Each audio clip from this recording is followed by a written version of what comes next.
Hello, my coding family. How's everybody doing today? Happy Friday.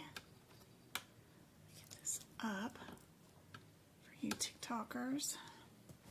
How's everybody doing? Get rid of all these papers.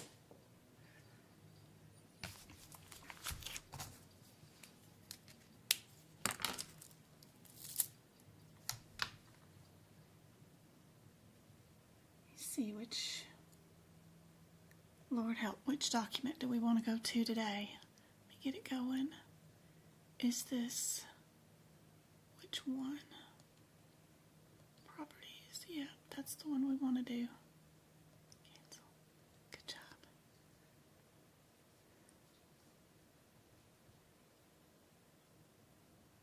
Let me know when you're going to take your exam, if you've got one scheduled, and what state you're in, if you haven't told me already. I've already got Karen, Christy, Gab, Sharita, Marcel. Got quite a few of you down. But love to see more of you guys listed.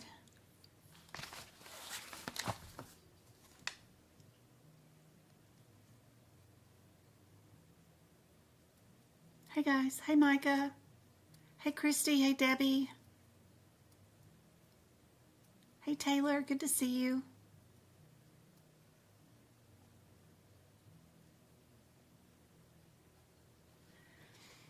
I talked to AAPC right now, today. We had another meeting and they're building out my area where I can teach classes from, so that's exciting. I got to take a quick peek at it.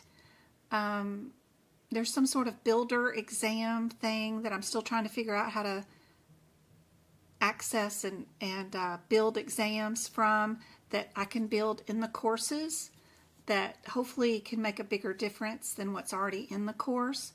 And then hopefully I can add my videos, like what videos are good for cardiovascular, like my book prep videos, or practice question videos. Maybe I can have an area inside the course where you can review those when you're doing that chapter. So hopefully this will all turn out to be something pretty cool whenever I get going on it. But hopefully next week I'll do some more training.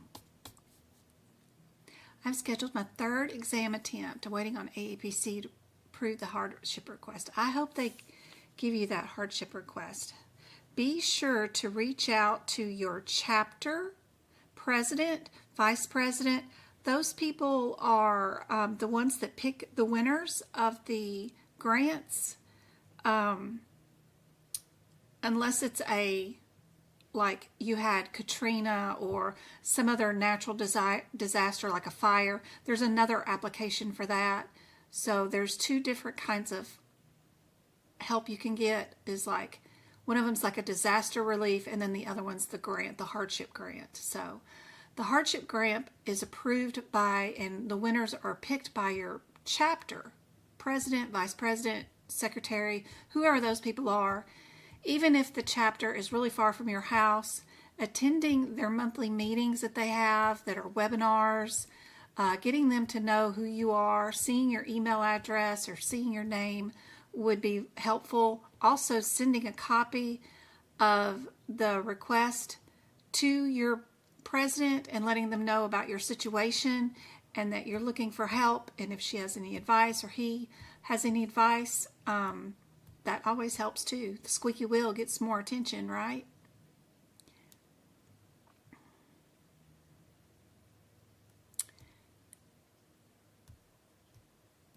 Arkansas.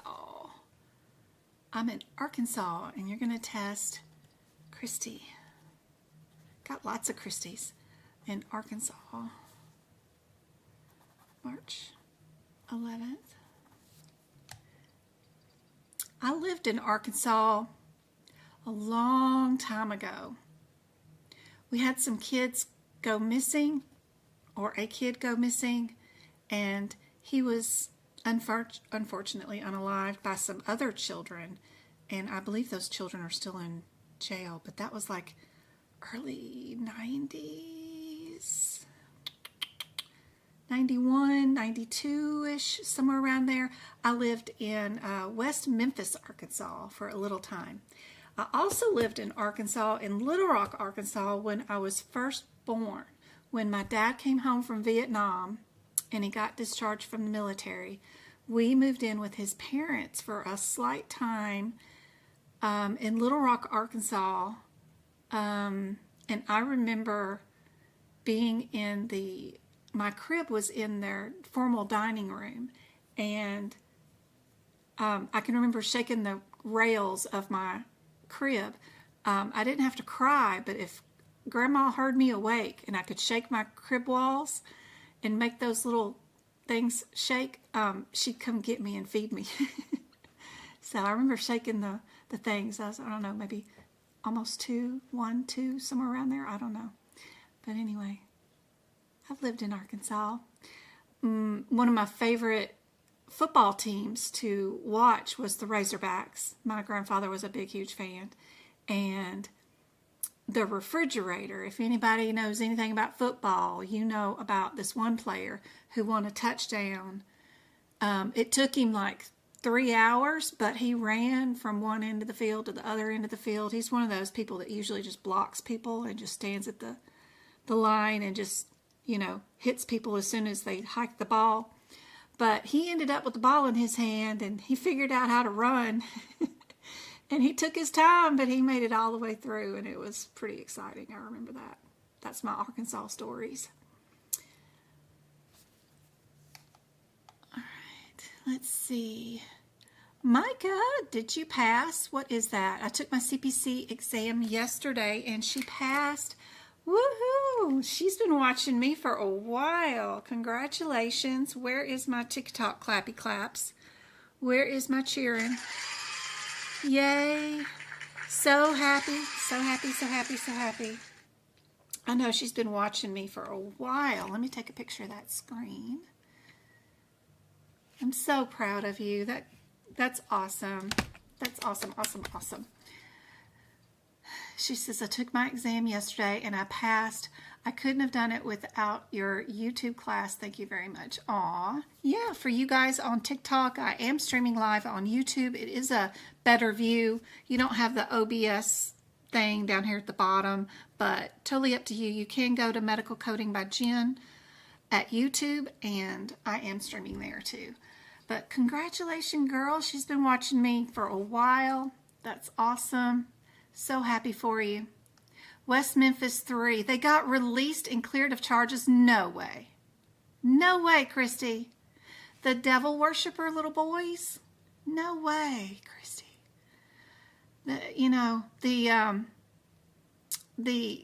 That's crazy. They admitted doing it, right?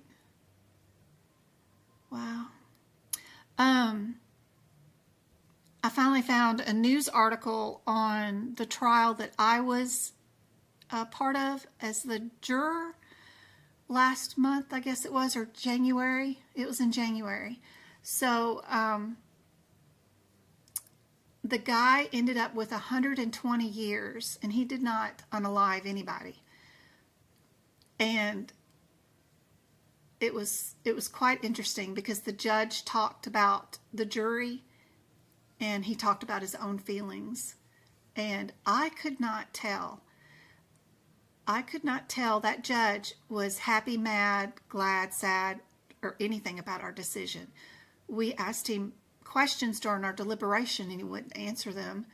And when we did give our judgment, he looked at it, and he poker face, the best poker face I have ever seen, because I could not tell if he was happy, mad, sad, glad, or anything.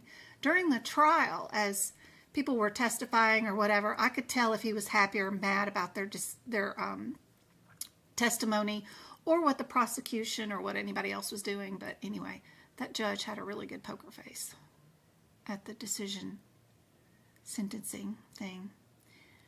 Do they do that for CRC? What you talking about, Christy? If I buy a course from AAPC and decide to teach it, then yes, my videos I could organize and get them in there in the middle of the course, and I could do that. But it would cost me another $4,000 to add CRC to it. So I already did CPC, that was $5,000 this week.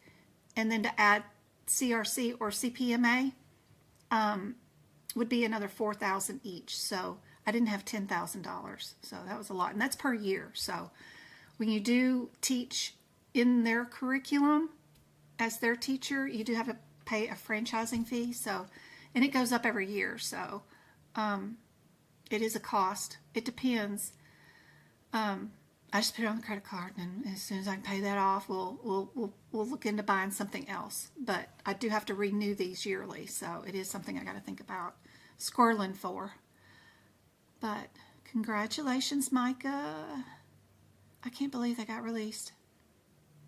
Oh my goodness, I wonder how they did after all that.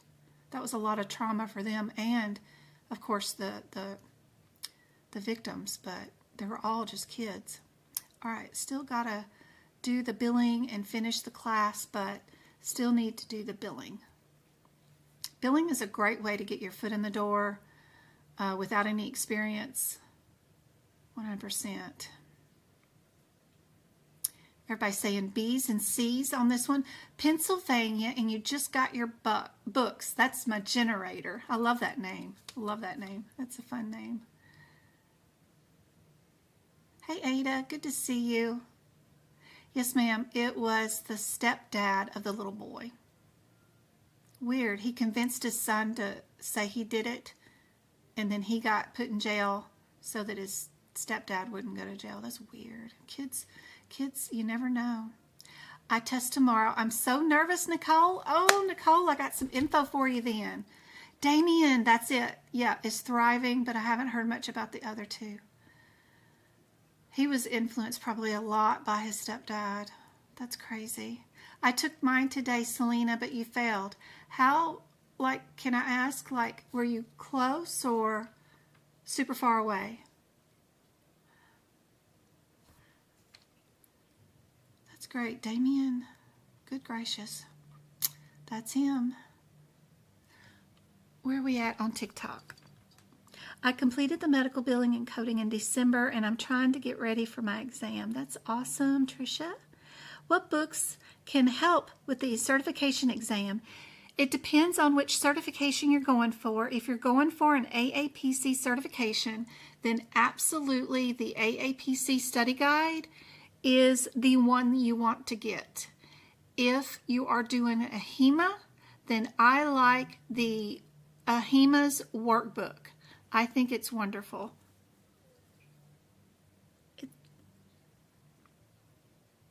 Thank you guys for sharing and tapping on the live.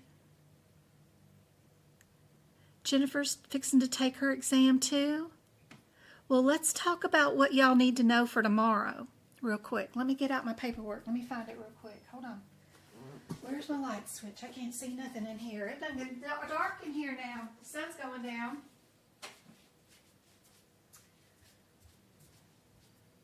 What? Oh, Micah, she was in here just a second ago. If you're still in here, you took the exam yesterday. Was the cyanosis on the exam just an anatomy term? Don't tell me a lot of stuff that you saw on there, but I was just curious. Was cyanosis in there? The blue?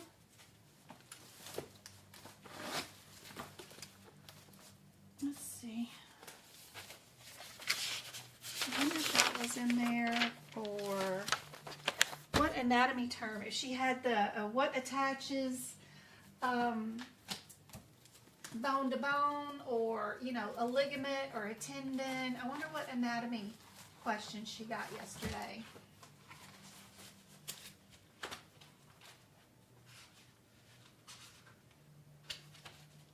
ARDS is another one that's pretty popular sometimes.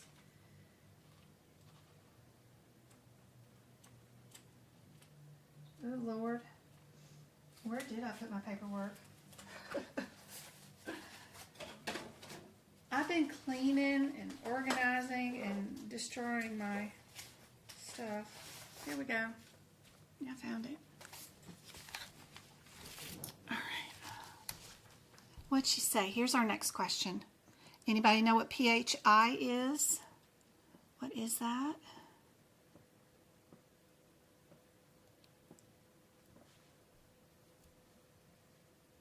No, it's not on the exam. Okay. I had one that said something about crushing reduces bone or joint, something like that. Ooh. That's a new thing.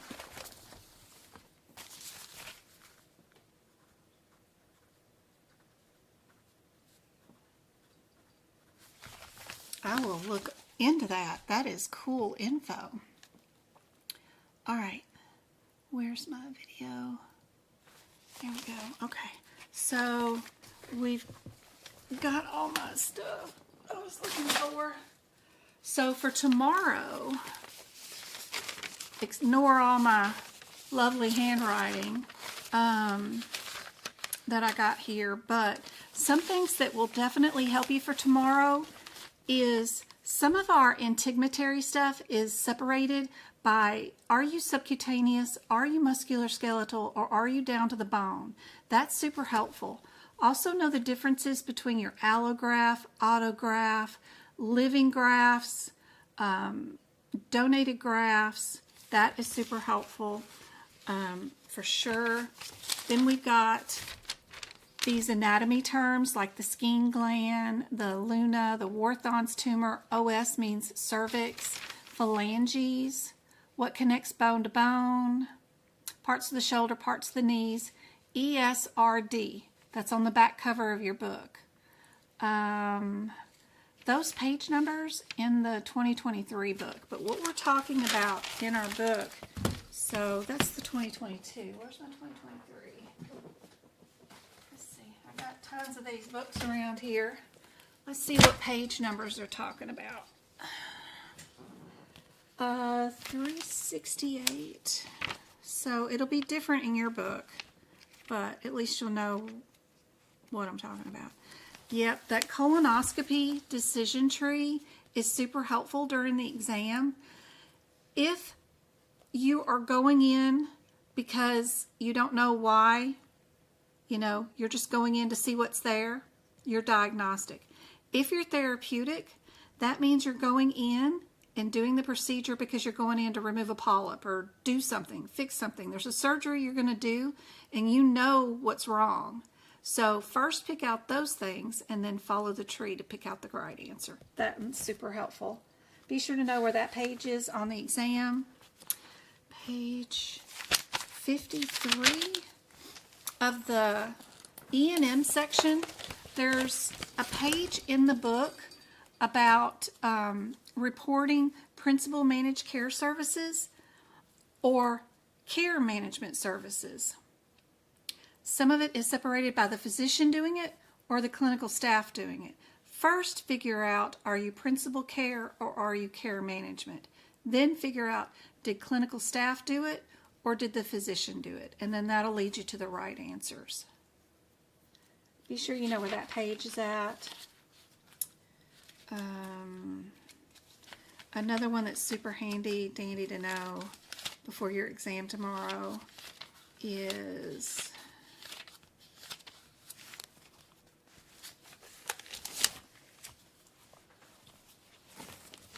the adaptive behavioral treatment protocol versus group behavioral treatment versus family or multifamily group. That is all super handy. Make sure you know where that's located at. We also have a chart on the next page. Anything that's in the CPT book that has a chart, they like to quiz you on those. Those are super helpful. And then 841.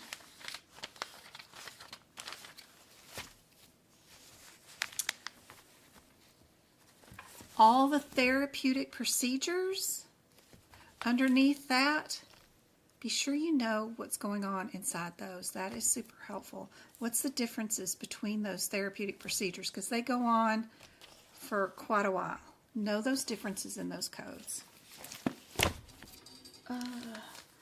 There's another vocabulary term, the trick for hair.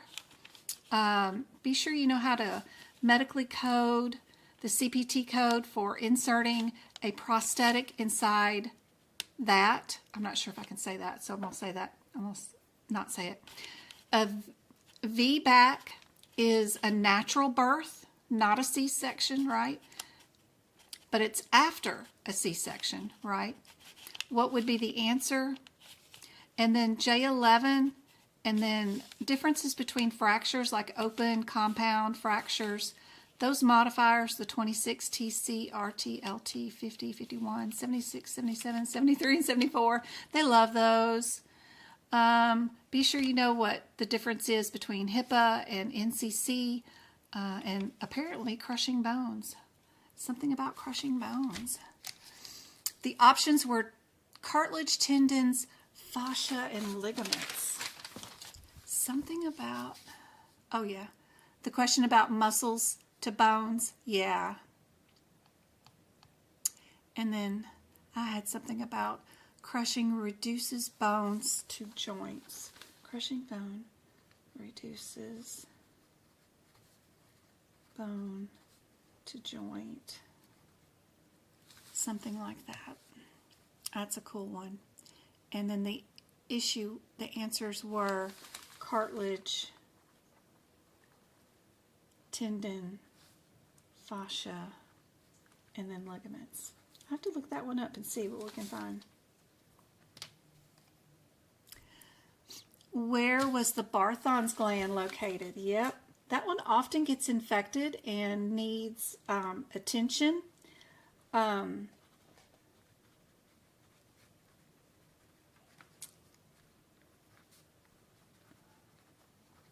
And can cause all kinds of trouble. And it usually ends up needing surgical intervention, and has to actually go in and get it all cleaned out and everything. And then sometimes you end up with a wound back and everything, so it's such a pain. But yeah, what a nightmare. Let's go back to our practice questions. I think I've got a couple of these questions on tonight's list. Everybody got B for the rationale for that one? Okay. Which, let me get that line off there, layer is not part of the skin? This one's a good one. CPC exam questions will be from, no, they'll be from the 2024 or 2025 CPT book. I just happen to have a list of important pages written down from 2023, and the pages have changed. I just haven't updated my list with the new page numbers for 2024 or 2025. I've just been slacking.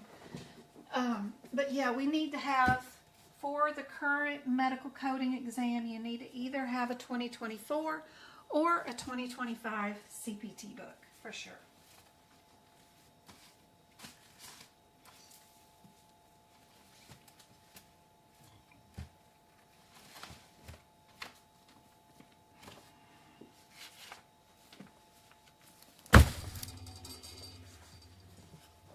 Just my little cheat sheet I've had going for several years, and it's one of those that is super helpful.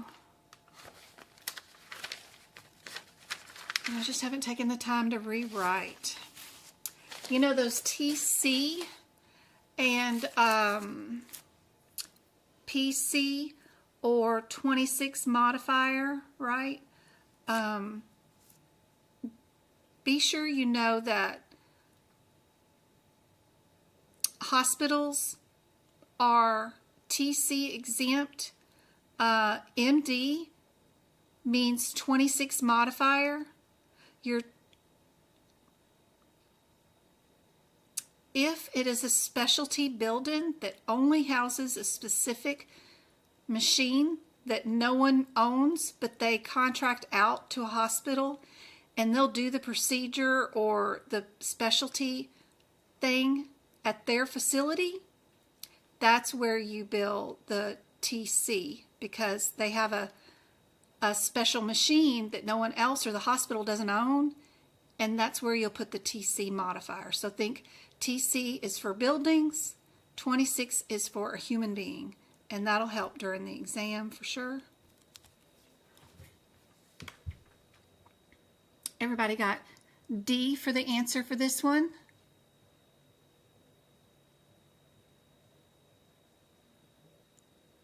You're welcome. Thank you so much for the gifts and the sharing of the live and tapping.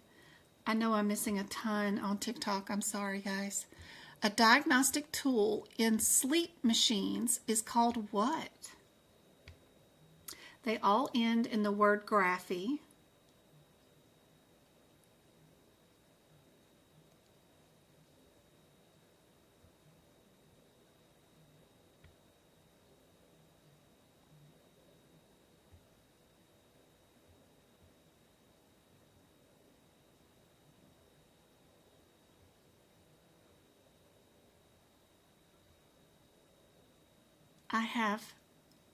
I have the gray books. Your books are a lot helpful. Yes, I got the one from the decision tree. See, yes, I knew she had it from the decision tree. Micah studied for a long time. I had one that said reducing the bones to the joint. She got a 59. She's only, what is that, 9 questions away?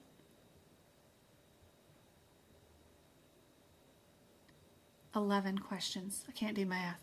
11 questions away from passing. Do you happen to have another exam attempt, or are you going to apply for a grant to see if you can't get some extra attempts? I know it's super expensive. I hope you have another one." She did get the question yesterday from the colonoscopy. It was in her 2 exams, Debbie said. Mine too, Micah said.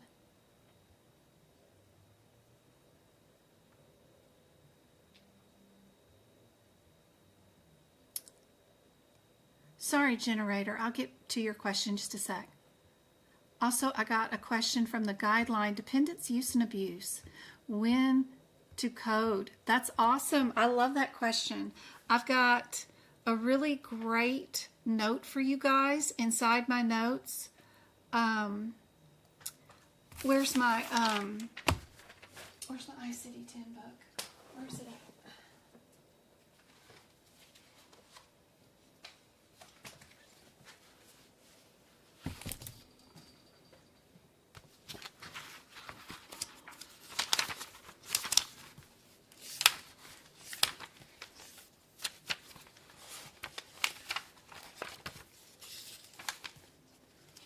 So right here in my ICD-10 guideline notes, I don't know how to make it bigger for you guys, but if the MD does it to you, if they write a prescription and give it to you and you have an allergic reaction to it, then symptoms goes first. If you do it to yourself, you take your Aunt Sally Sue's antibiotic because you wanted to, or you took your fish tank's antibiotics and then you had an allergic reaction to it, then the T code goes first. Write that in your ICD-10 book, write it in your CPT book. Super helpful. That way you know how to code those. And if it's a drug, if by chance it happens to be a drug interaction, the 6th digit is going to be the number 5. So no matter what, if it happens to be penicillin, hydrocodone, whatever, even if the doctor wrote it or the patient took it, whoever, 1, 2, 3, and then 4, 5, 6 digit, and then it'll have like another digit at the end. But the 5th digit is going to be a 5 also, if it's a drug, only if it's a drug. A medication that can be prescribed. if it's like they took too much insulin or not enough or whatever, then number 5 is going to be there too. So that's kind of handy dandy to know. But that is a really great explanation of that particular guideline.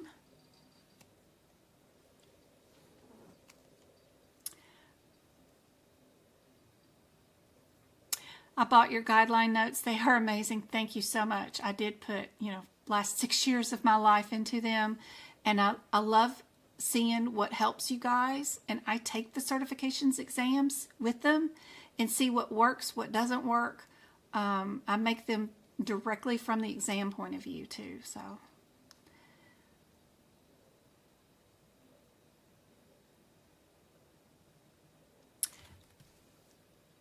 and don't forget, if you do have, by the way, the drug dependence, use and abuse, there's another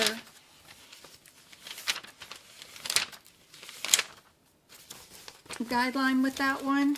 If you don't have AAPC's ICD-10 book, their book has this little decision tree that she was talking about that is super helpful.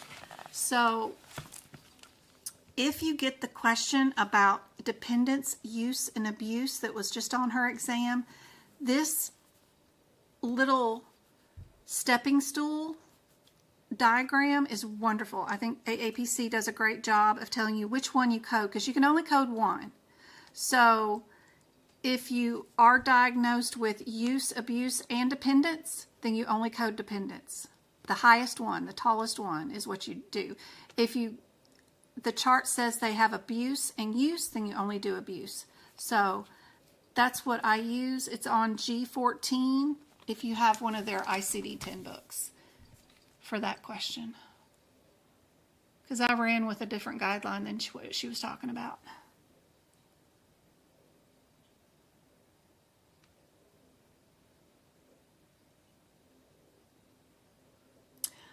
They're available on my website, medicalcodingbyjen.com. If you have loyalty points, you can turn those in and get it for free. So it just depends.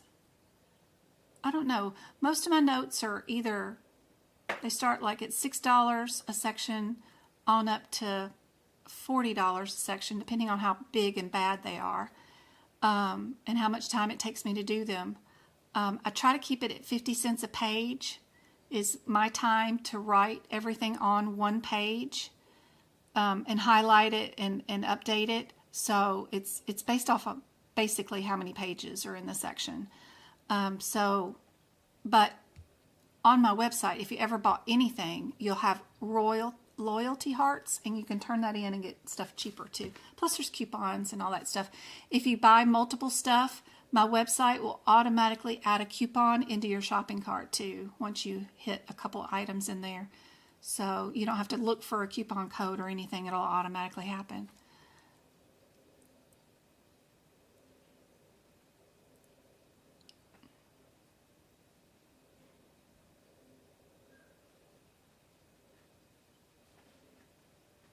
Thanks, Ada. The answer to this one, everybody got B? This disease is also known as the bent nail syndrome.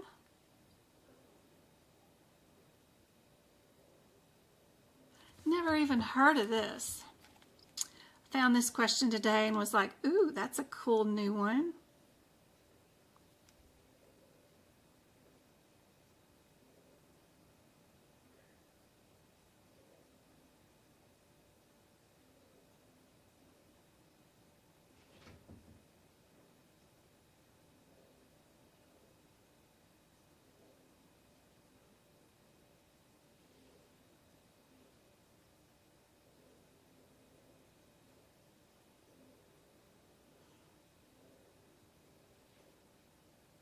I was thinking fingernails, but I was way off. Because my Travakins, he has bent toenails. Like all of his toenails don't grow out straight. They grow out curved around the bottom of his foot. It's like they curve as soon as they come out of the skin. It's weird. And flat, like super flat, but curved. It's crazy. I'm like, how did he get that? But this is totally not anywhere dealing with fingernails.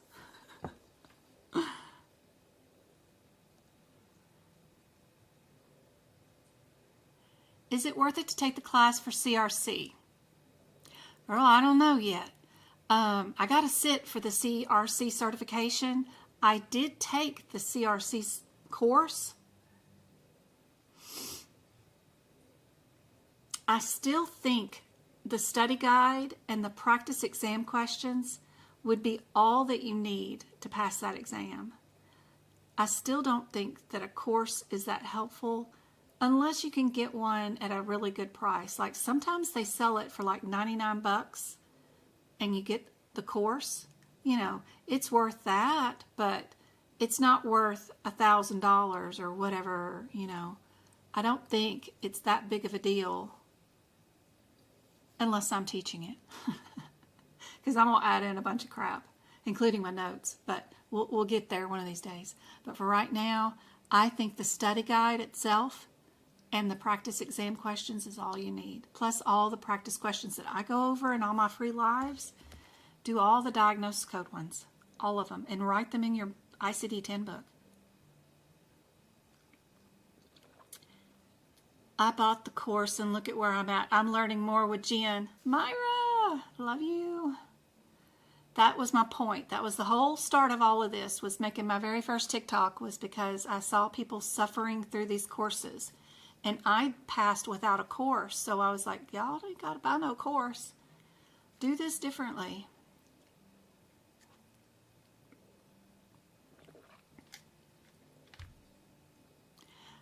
Jen, does all of your job posting on your website require a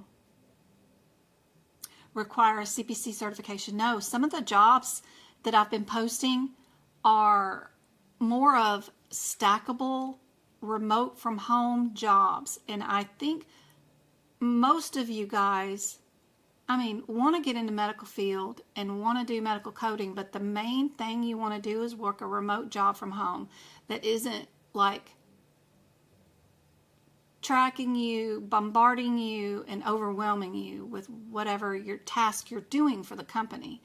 And some of the more recent job postings that I've been posting on my job listing are jobs that medical people are still doing, but not necessarily CPC. Like you're checking eligibility for the insurance companies. Is this person still eligible? Do they still have this benefit? Is the CPT code covered underneath their plan? And then you look it up and you reply back to them, text messages and that kind of stuff.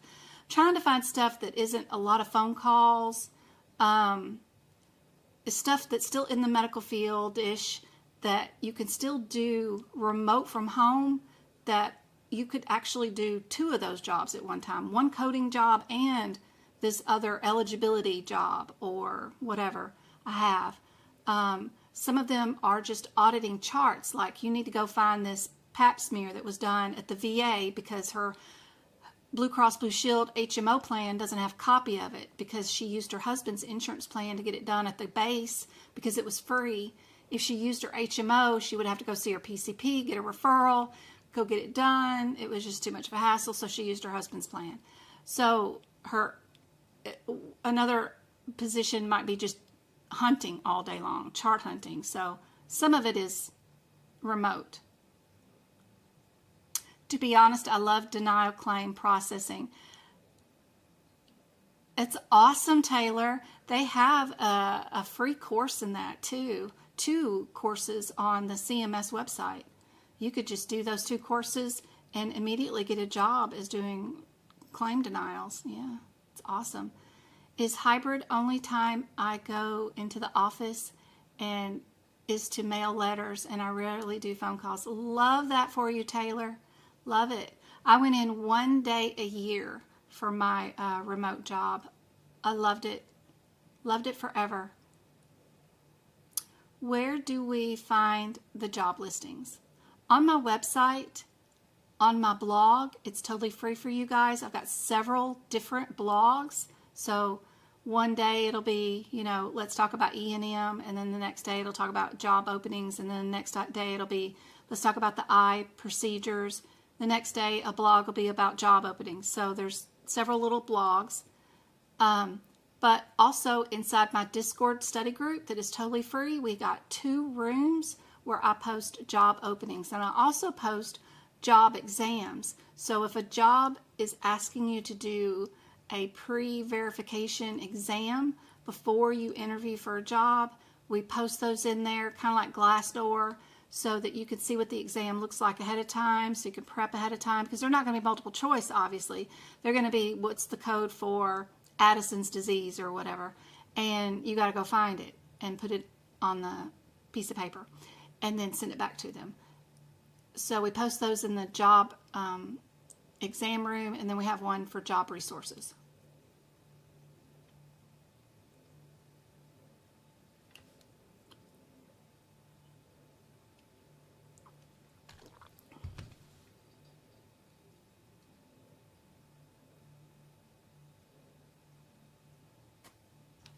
Answer for this one is B. We've got kind of 2 of them that have the ON in them. That's really all we've got for similarities.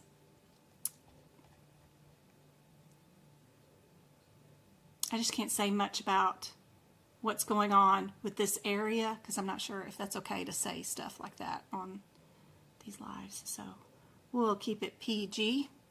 What do the instructions and conventions of the classifications take precedence over? This is an interesting question. I've never presented this one before. This is a brand new question. What do the instructions and the conventions of the classifications take precedence over?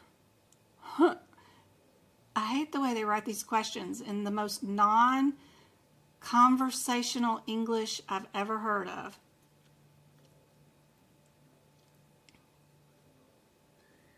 Instructions and conventions of the classifications are first when you're documentating, or when you're dealing with the guidelines, when you're dealing with CPTs, or nothing. What do you guys think is the answer for this one?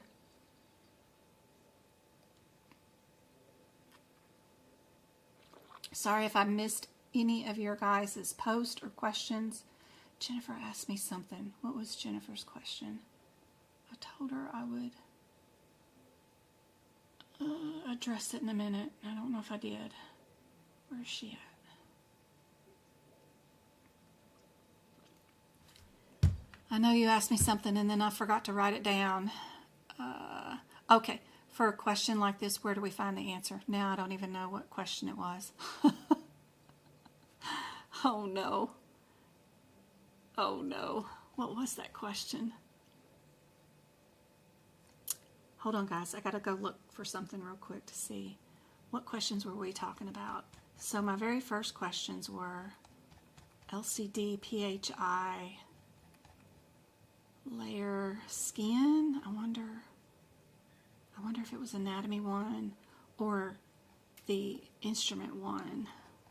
I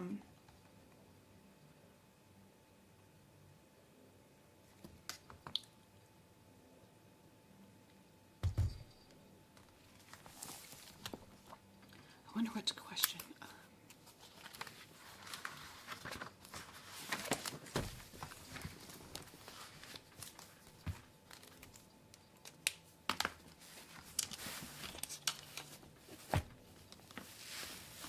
So one of the things to know for tomorrow too, by the way, you guys that are fixing to take your exam tomorrow, I am like hyper ADHD today, popping all over the place. And I apologize for that. In your 2024 CPT book, page 779, there is a list of definitions all over this book, but in particular, there is the listing of the major coronary arteries and what they are, and then a listing of the major coronary artery branches and what they are. Knowing where that kind of stuff is in the book is super handy dandy.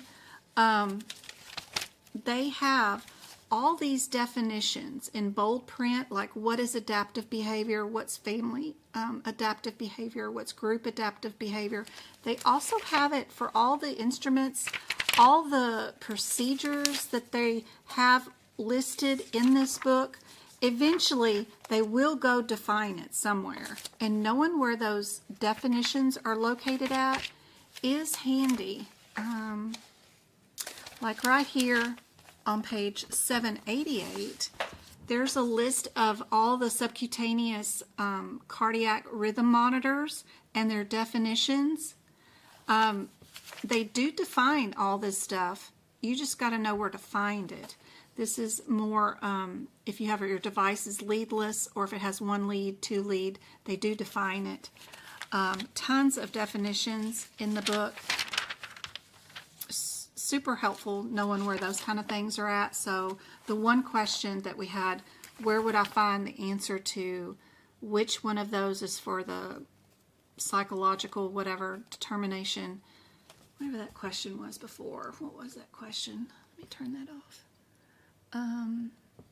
That question before this one was what kind of gram? These will be defined somewhere in the CPT book, and being able to run and go find them is part of what you need to learn how to do before your exam. Super helpful. All right, back to this one. This one, I don't know if anybody got this one right. I don't think I saw. Where is the answers? Yeah, okay. YouTube is getting it. Good job. Somebody taking their meds tomorrow. B is the answer for this one. B. Good job. I think I wrote this one down twice. I added in some extra bonus guidelines. It didn't come with it only came with that rationale, and then I rewrote it with some additional rationale to help out for that question. So I'm adjusting these questions and then trying to make them my own and add more stuff to them. And anyway, to make them a little bit easier. What is the sequencing order when coding Sequela? What prerequisite does one take for medical coding? Hopefully you don't have to take any courses at all. I teach from the exam point of view, and you only need to pass one certification exam to become a medical coder. You technically do not need any prerequisites. You don't need any course. You can do this without anything. You can do it self-study. It's exactly how I did it. I passed in 2019. I also have my CPMA and my CPCI instructor, and I did all of those without a course.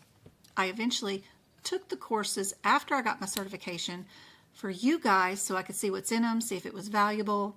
But what I do is I just buy the study guide for that certification and the practice exam questions, and I take my certification from that point of view. What is the sequencing order when coding Sequela? Are we late? Effect? Do we first follow?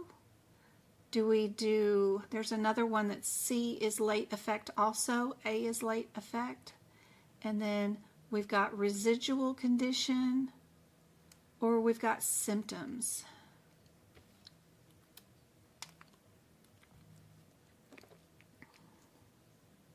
You didn't know that? Oh, you don't know this one. Hey, V, good to see you, love.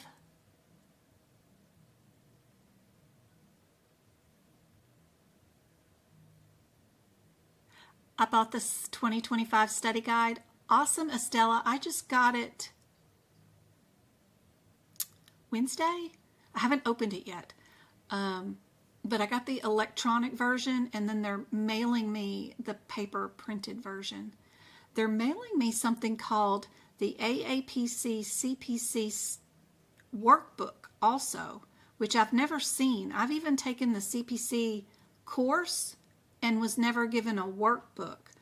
I was given a study guide, but was never given a workbook. Apparently this is something that only people that have a course to offer their students get to also provide to their students, but it's something brand new. I don't even know what their workbook is, so that's cool. I'm excited to see what that is. Maybe this one isn't for me. I didn't even know what sequela means. Oh, that's okay.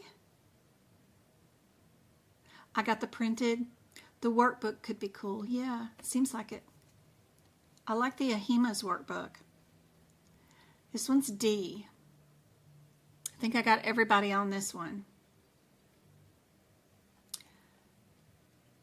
The residual condition is coded first, and the codes for the cause of the late effect is coded secondary. They're asking for the sequencing order. The residual condition is coded first, and the codes for the cause of the late effect are coded secondary. You could just write that in your CPT and your ICD-10 book. Makes things a lot easier. It is something that you do have to look at more than once. You won't understand this at all the first time you see this. It'll take some time to let it sink in and marinate. Don't worry. What is the outer covering of the kidneys? Another new question I have not seen. Residual means a side effect that lingers on, something that has not gone away. Residual, the remaining in the bottom of the bottle, kind of like stuff, the residual, the leftover stuff.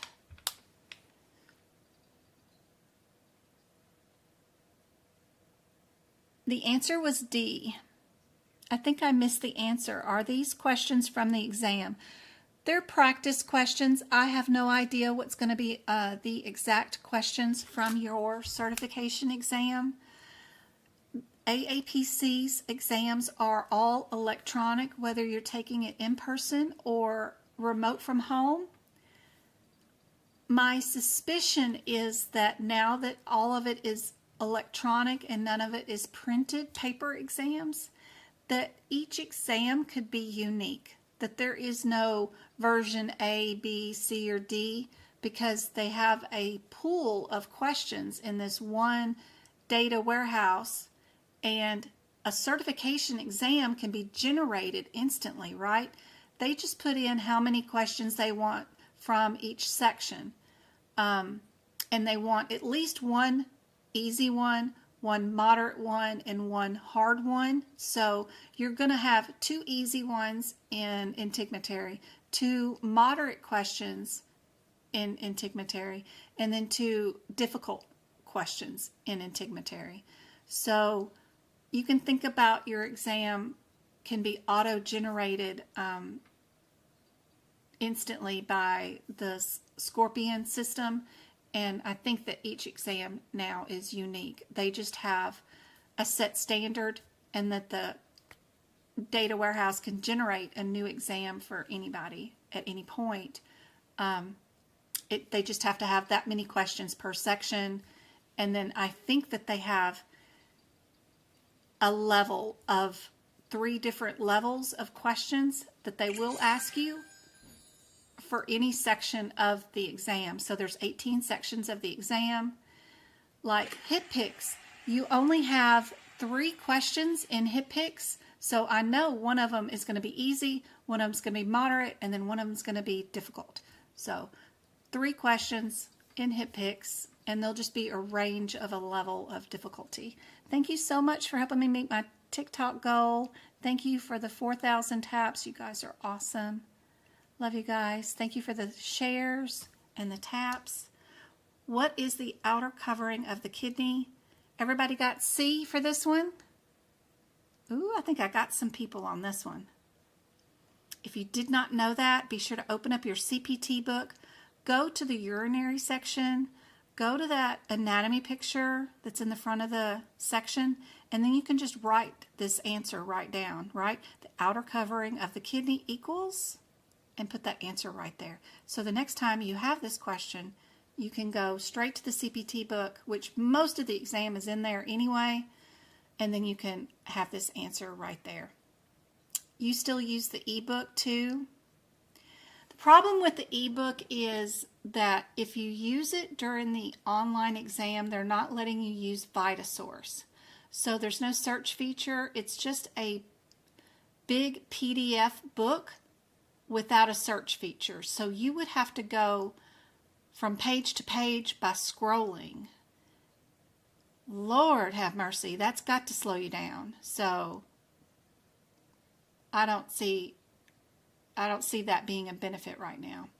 If they could let us use the ebook inside VitaSource that would have our highlights in it, we could add notes into it, plus you can use the search feature for which code you're looking for or what vocabulary term you're looking for, that would absolutely be just as fine as using paper books. But the way they're doing it now, it is a plain PDF from their system that you have to scroll through, which is not a division of the kidneys. I think this question was on MK's exam, maybe. Not sure.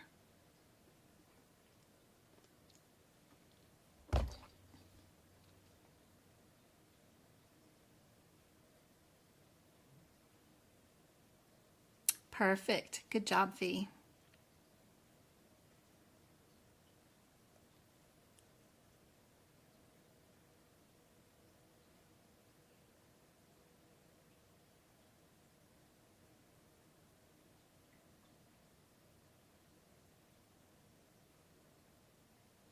You have the workbook from my first CPC class. Awesome. I hope it's wonderful. I've never seen it. I don't know why I never got a workbook when I took the course. What course are you teaching from AAPC and how would we sign up?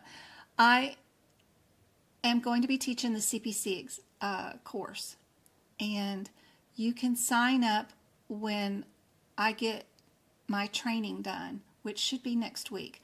I've paid for the course and the franchising fee for the year. They're just setting up my online access to Blackboard as a teacher, and then I'm putting in what videos I want, what exams I want, and then we'll start doing like weekly Zoom lessons with each chapter. So we'll probably start signing up hopefully by April 1st is my plan. I just got to figure out what you need because some of you already have AAPC memberships, right? So you don't need me to buy that for you. Some of you already have the practice questions, so you don't need me to buy that for you. So I need to have like all the options set up on my website so that, okay, you can handpick what you want. If you need me to pay your membership fee, if you need me to, which would be a student fee, which is cheaper than a regular membership anyway. But if you need me to buy your workbook and ship it to you, if you need me to buy your CPT book or your ICD-10 book and ship it to you, all that kind of stuff, it's all part of that. So I need to set all that up on my website so that you tell me what you want, and then we'll go from there. And then we'll do a 12-week course through all of it. It's really hard because there's 18 sections of the book. But I don't want to take 18 weeks to do the course. I don't know.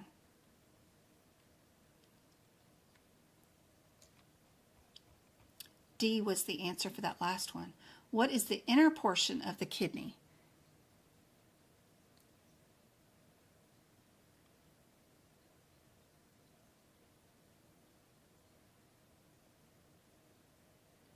All these answers are going to be located. So what is your kidney diagnosis code, right? So we'll go to our ICD-10 book.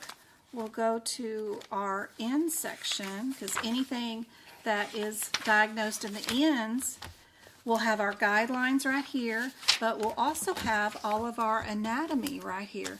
They will, if you have an AAPC version of the book, they break down all of the anatomy of the male and female and urology, urinary systems right here, down from a cellular level down to building the organs.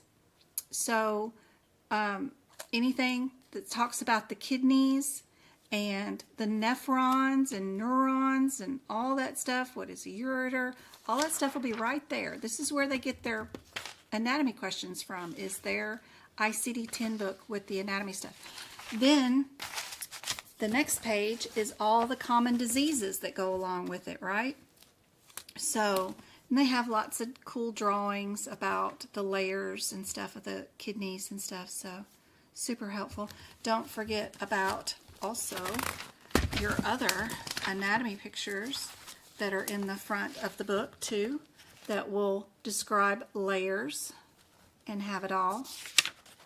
So yeah, somewhere in those two sections is definitely where I would be to find my answer. This one, the inner portion of the kidney, right here. I just like to move it out of my ICD-10 book and move it to my CPT book, because most of the time I'm always in the CPT book for the certification exam, so going back and forth and trying to find something in a book that I'm not in a whole lot is always stressful for me. So where's the book that I did the anatomy for our urology?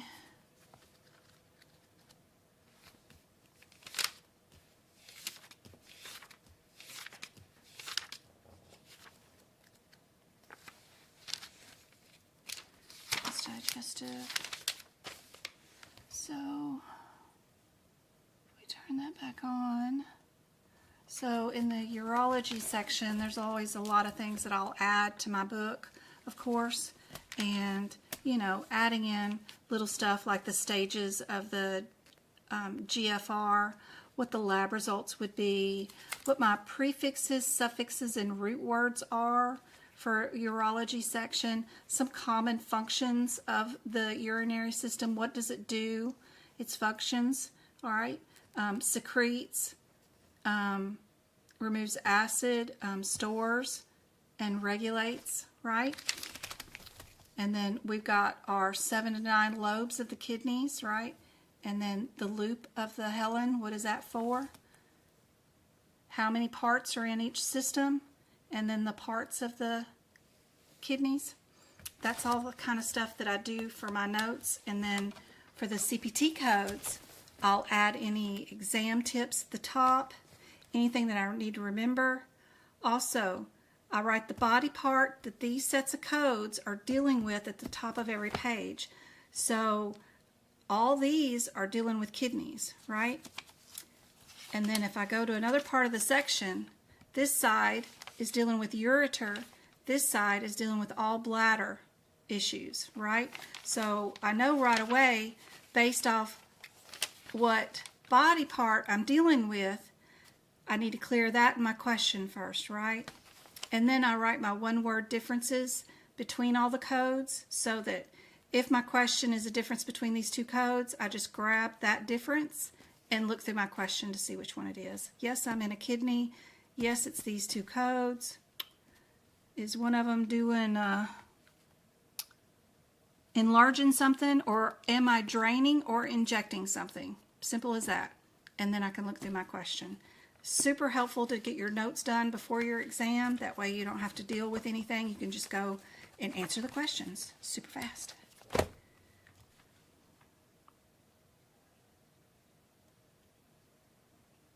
Wrong one.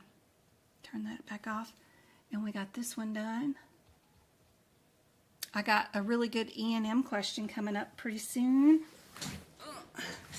Hope y'all stick around for it. What is the smooth area of the bladder? I know I make it look too easy. I do.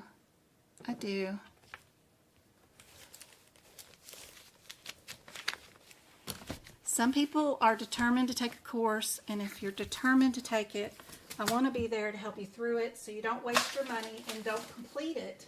Because I know a lot of people will spend the money and then a year goes by and then they've not completed the course. I ain't going to let that happen. Jen's going to show up. And we're going to get done with that course, because that course will take a year off your apprenticeship. And you spent money for it, so we're going to finish it. And if you do that and Practicode, then you've got, your apprenticeship is gone and you don't have an apprentice status. You'll have a full certification. So that's great. That's perfect. Oh, I got to do the puzzle on TikTok. Oh.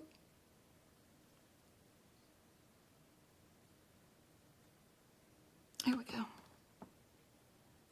But you can absolutely do this without a course. It's exactly how I did it. I self-studied. All you need is the study guide and the practice exam questions. What is the smooth area inside the bladder? C?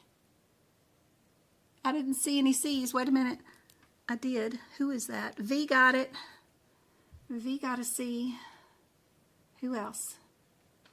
Estella. Good job. Armat? Aria, Matt? I don't know. I did not learn phonics. I got me a Mississippi education, my lovelies. So I apologize if I butcher your guys' names. I did not learn phonics. What is the diagnosis code that should be reported for a spastic cerebral palsy due to a previous illness of meningitis? Oh, Lord. I'm sure there's a guideline for that somewhere. Would we be 3 diagnosis codes? Would we be 2? Is what's going on in my head. Do I see anything that's similar?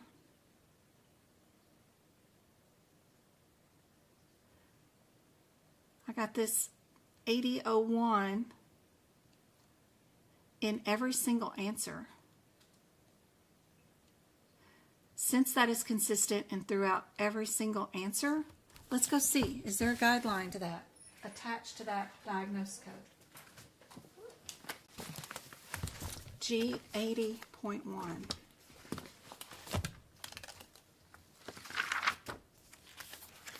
No, that's not after M. It's before M, Jen. Ooh, I'm so dyslexic. It's awful. Why does my brain think the G, it comes after M? I don't know why, but it does. All right. Cerebral palsy is our G80.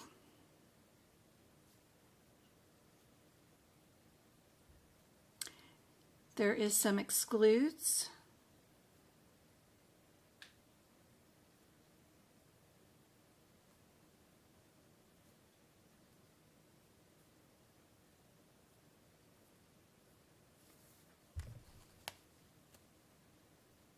No guidelines worth mentioning at all, whether it's first or second. Unfortunately, that is not helpful. A lot of times we will have a guideline that says use a code first, use a code second, but this one doesn't. This one's going to be a tricky one then, because there's no help with the one code that's in every single answer.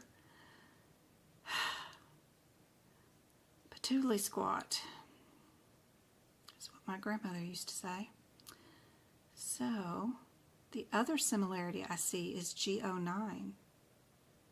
It's in 2 answers. The G03.9 is in 2 answers also.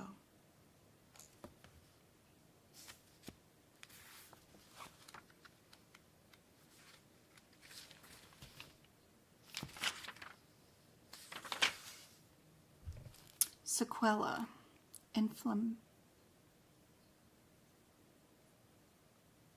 Another Sequela question. That's cool. G09 means inflammatory disease of the central nervous system. There is a guideline attached to that one talking about the residuals, right? The leftover stuff from an inflammatory disease of the central nervous system. It says you're going to code another code first. So we know with any answer that has the G09 as the first diagnosis code, no matter what, we know that that cannot be the correct answer because that has to be a secondary code. So that's some helpful. We can at least eliminate that answer.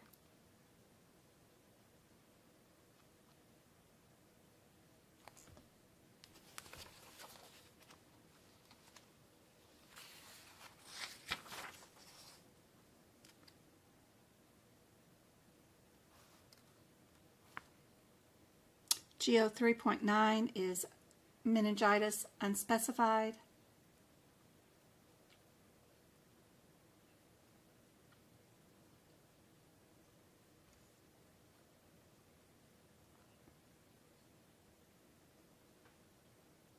It's B. Everybody likes B.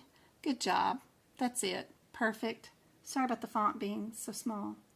Just working on adding my own rationale to make it easier, and I haven't finished it yet. So, anyway. What is the postpartum complication? Which one of these is a postpartum complication? Any complication? We've got 3 answers that start off with the same words, with any. Only one of them that says complications. Kind of interesting. This one is prior to delivery, this one's after delivery, and occurs 5 months postpartum, or the last month of pregnancy. What do you guys think? Sorry, TikTok, if I missed your question. Just post it again in TikTok.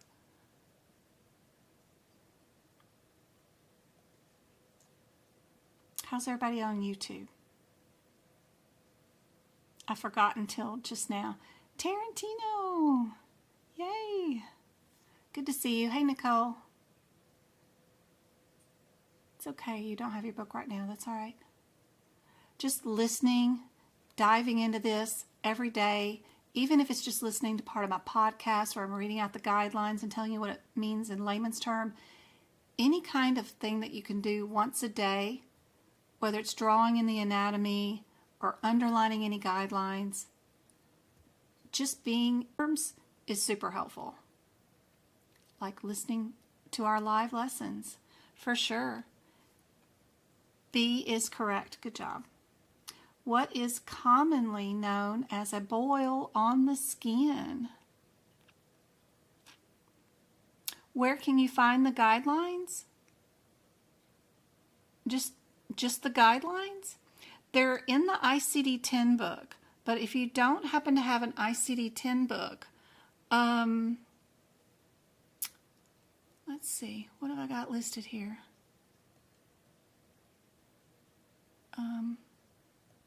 Get rid of that, and let's go over here to, is that it? The bookshelf? There's the bookshelf. Okay, so if we go to my website, Medical Coding by Jen, you go over here to the free blog, B-L-O-G, and you scroll down. I actually have them where you can just print them out if you wanted to. Go back here. Go back in time. Let's see. There it is. Free instant download of the guidelines. They haven't changed any since then. You can just tap on that, and this is right there where it's got this little thing. You just click on it and you can download them right there if you wanted to. These are cool because I've pushed them over so that if they're in a Word document, so that if you wanted to add notes to them, you would have space over here to the side to write notes next to them. I went through all the guidelines and kind of formatted it over and then gave us some more space.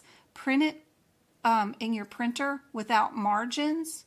If you don't know how to do that, learn how to do that. Go to YouTube and change your printer settings to print without margins, and then that way it'll give you more space to write with too. So anyway, super cool. They're right there if you want to print them off.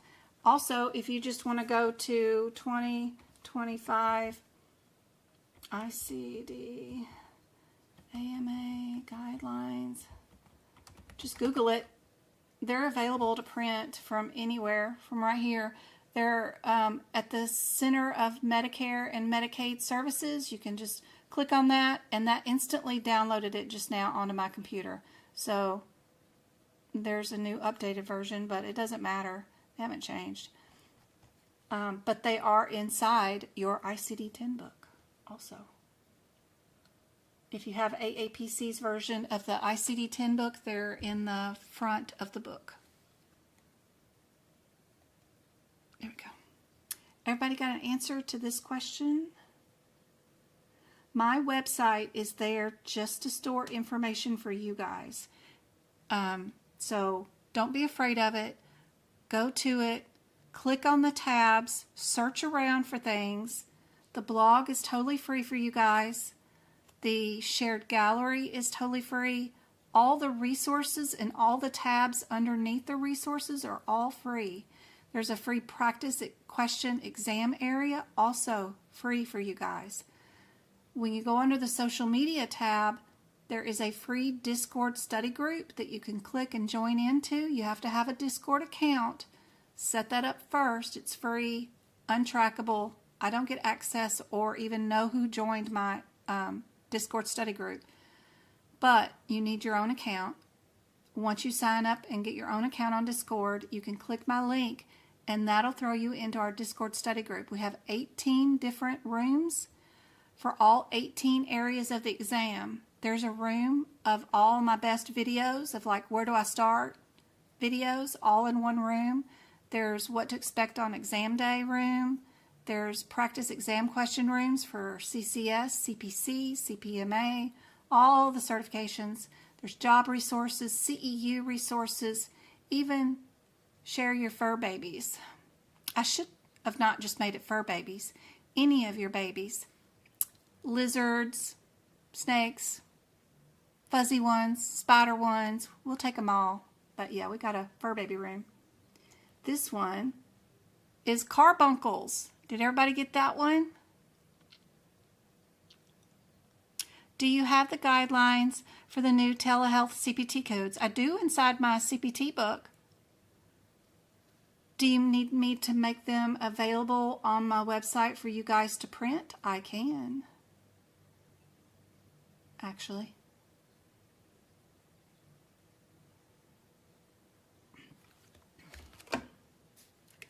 Also, don't forget in my YouTube header.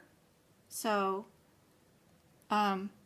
if you guys are on my, where am I at? So if you're on my website, right, we go back to that. Yeah. If you go to the social media tab, that's where like YouTube and Facebook and all that stuff is here, Red Note, Twitch. But if you click on the YouTube link, it'll take you here. There's a tiny little drop-down menu right here. And if you just click on it that says 6 more links, click on that. There is all these links like my Amazon wish list, you know, not the wish list, but it's a list of like what do you buy, like pens, highlighters, desk chair. But one cool thing right there is, besides the Discord study group link, is AAPC blog. AAPC has a blog that even people that do not have a membership, you can click on that one link right there you can get right here to this Knowledge Center. Right there inside that Knowledge Center is this search bar right here. So if you type in 2025 medicine, whatever they call it, telemedicine, type that in and hit search, they'll bring you up every article that AAPC has written about the telemedicine policies and stuff that have changed for 2025. You can click on these articles and look at them, and I've seen examples here that they do, like many little mock questions, like practice questions for you in some of these blogs that I've seen in the certification exams. You can go to the CPT 2025 review, and they've got all the new codes for 2025 listed, including the audio telehealth and what they say about them. There's not a lot of updates for this year, but except for the telehealth. But too cool. You can write those in. If you happen to have the 2024 book, you can just grab the code and write the descriptor in your book. Like there's only 2 codes in the 5,000, 6,000 section only has 2 codes. Super cool.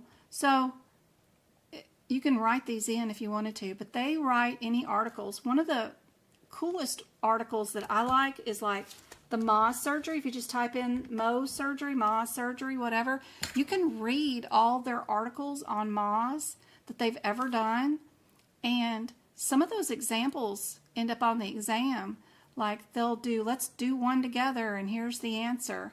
So for example, if you have this patient with this patient, get this done, what would be the answer? And then they tell you what the answer is. So looking in their Knowledge Center is a great resource. Love it. And I'm not just saying that just because I'm going to have a course with AAPC. I've been preaching this for 6 years, that their Knowledge Center you can use without even being logged in. You can see I'm not even logged on. And you can use it to find lots of information about any, you just type in a CPT code and they'll bring it up of what articles they've written on it. And if they've written an article about it, then it's up for grabs on the certification exam for sure. Because I've seen some of their examples. Some of those spinal ones, the ones with the first code is timed by is by itself, and then the second code is timed. Those spinal ones in the nervous section, they have some an article written about them, and that article has an example in it that I've seen on a certification exam. So pretty cool, pretty cool. Love their Knowledge Center. I would not tell you it was helpful if it really honestly wasn't, for sure. And I buy all the books from Amazon, all the books from every single certification course, and I've bought all the courses just for you guys, just to work it out and see if it's any good, and then let you guys know if it's worth it or not. Or we just use it to study with. Narrow tubes connecting the kidneys and the bladder. Easy one. What do you guys think? You're welcome. You're welcome, Tasha. Happy to help.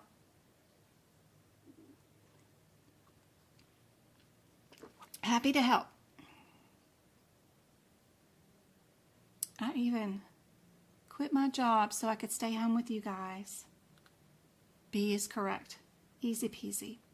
All right. Here's a CPT code one. How I would do this question during a certification exam is I would only look for similarities in the numbers, just as numbers, right? We've got 2, 2, 2 all the way down. Don't read the question. If you're reading the question, you're doing it wrong. It is full of propaganda. I promise you that they have written these words to confuse you. And you will be confused if you try to read them. So stay away from them. We have 2 that have the 3 in it. One of them has an 8, one of them has a 6. So what I'm going to do is I'm going to go to these 2 codes first. I can only do 2 at a time because my brain can only handle 2 at a time anyway. And I'm going to see what my headers are for those codes. I'm not going to the code itself technically.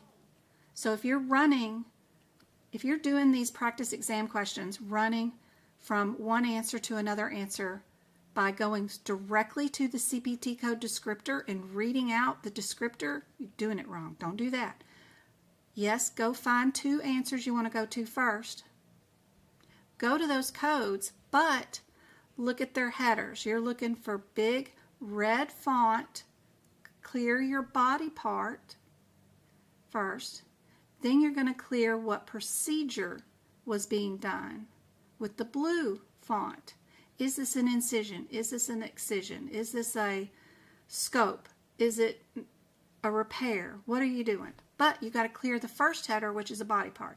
So 245, sorry, I'm talking and not going to codes. 245. By far the most valuable information that I have in my head rattling around is this information right here with this question. 245, 35 and 38, where are they? Okay, what body part are we under? Anybody know? What's the body part? Y'all type it into chat. What is the body part? I did practice Practicode. I purchased it and I finished it all last weekend. Never again will I ever. I will buy their next module, which I don't know if it's in beta testing now, but I want to buy their HCC module that will help CRC people, and that has 400 cases in it. So, good job, Melissa. What is the header? It is humerus, upper arm, and elbow. Perfect. Look through this question. Are we dealing with an elbow? Are we in the right area? If you are, then great. What procedure header are we under for these? This is called fraction or dislocation. Are we dealing with a fracture and a dislocation? We are. We are. So maybe we are a 35 or a 38. Great. Perfect. That was not a waste of time. It is important to clear those red and blue headers first, I promise, during the exam. So 35 is a child code. Can't do anything with it. You got to go find its mama, which is the 30. Our 38 is through the skin. And then our 35 is percutaneous. All they want to know is, did we go through the skin to do this procedure, or was this a closed procedure? What do you guys think is the answer for this one?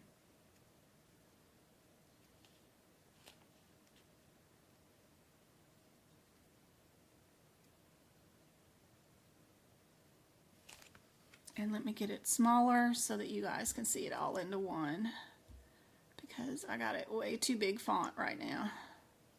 There we go.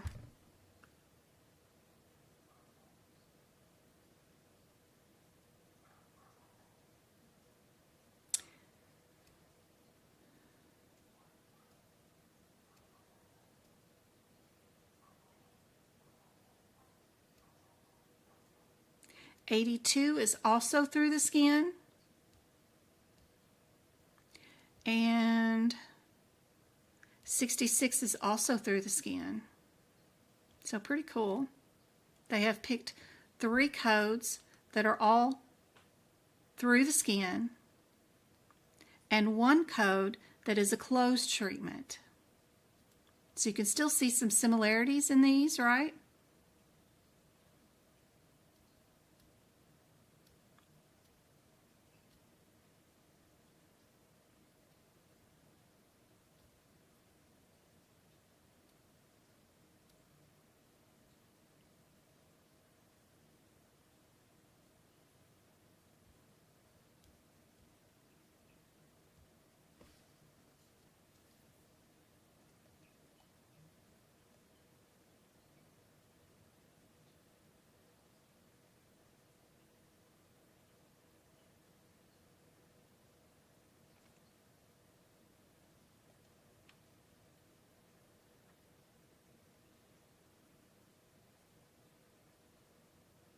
Had a lot of A's in YouTube.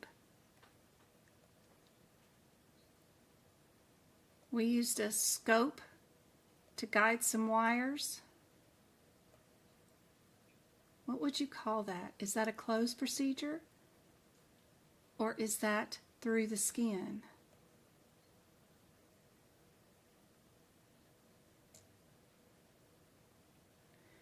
They're not going to say percutaneous. They're not going to say closed.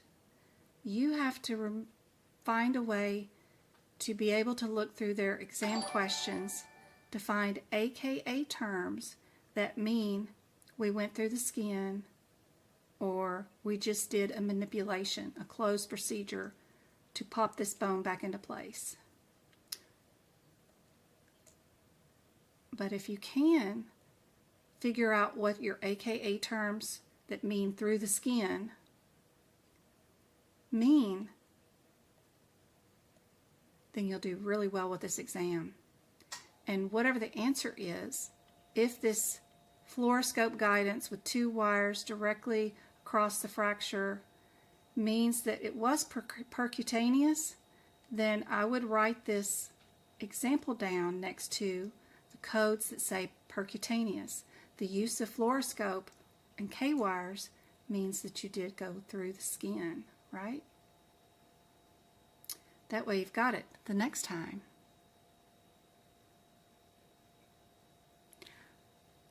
Allison, I don't understand your question. Why don't coders add device codes? Do you mean PCS codes? PCS codes?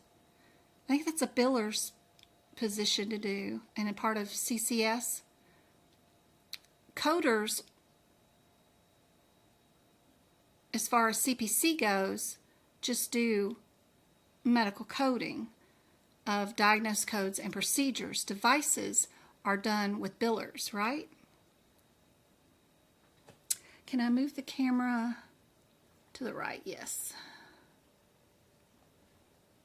So our question here, and there is a stream on YouTube, which is a much better view because it's directly from my computer to your device without going through my cell phone here to a computer screen. So if you guys want to hop over to Medical Coding by Jen at YouTube, I am streaming live right there with a much better view. All right. For this one, which of the following is not a surface of the urinary bladder?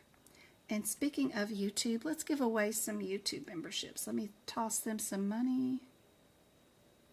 Yes, yes, yes. And let's give out some YouTube memberships. Hit the buy button. YouTube will pick out the winners. So if you are in my YouTube chat, I've sent them some money and they are going to pick 5 winners that will win access to my exclusive content on YouTube. For $4.99, I have a membership on my YouTube channel that will get you access to my podcast, the old workshops, the old duck classes, and which have started up again. So those new replays will be available in 30 days. Also, any exclusive content that I have marked just for memberships, like the book prep videos where I go from in every section of the CPT book and show you how to start making the notes in that section for you. It's all tied to the YouTube channel. So it looks like Brittany, Ellen, Deanna, Renee, and Dana. Almost all D's. There's it seems like. Congratulations, guys. I hope that is super helpful. And I hope having access to those YouTube videos makes a big difference for you guys for the next 30 days. Yes, yes, yes. Hey, Kanisha, I thought you won a membership recently. Girl, I got to get you back in there. We'll be back. We'll do 2 more hours of live practice questions on Monday. I've already got the link up on YouTube for you guys. So if I can go live again on Sunday, we will be live again on Saturday or Sunday. I don't have anything planned this weekend too much.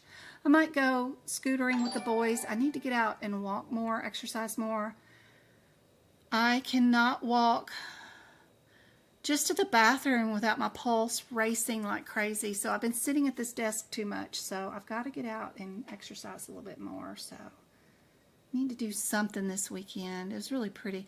Today I worked on one of the e-bikes and got it back into shape. One of the handlebar pole wires broke or something, and I had to take that out and replace that. So I did a little something today, but I still need to go walk.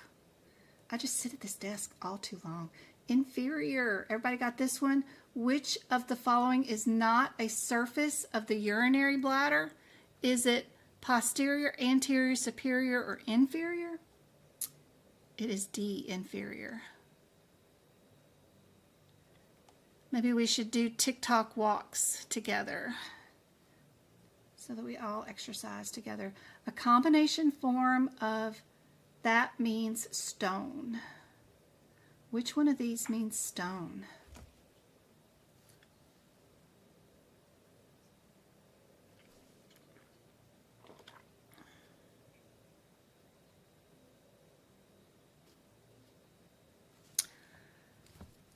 What did she say? So you pay the membership fee and then you're in? Yeah, the YouTube membership. Yeah, click the join button. Yep. I called AAPC and I took a practice exam F. I think there's a glitch in the system. I know one of the questions has the wrong answer, right? The rationale has the right answer in it, but the exam has the wrong answer picked. Which is it, the whole exam that you got an issue with, or is it just a glitch? Let's see.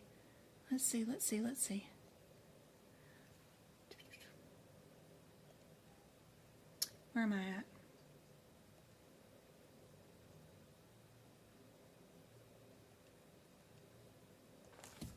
Oh, I don't have that exam right now, I don't think. I don't have that one. I got access to the other ones, but I don't think I have that one right now. I know there's an exam glitch on something somewhere on one of these questions, but I don't think I have F yet. A, B, C, D, E, F. I wonder which one.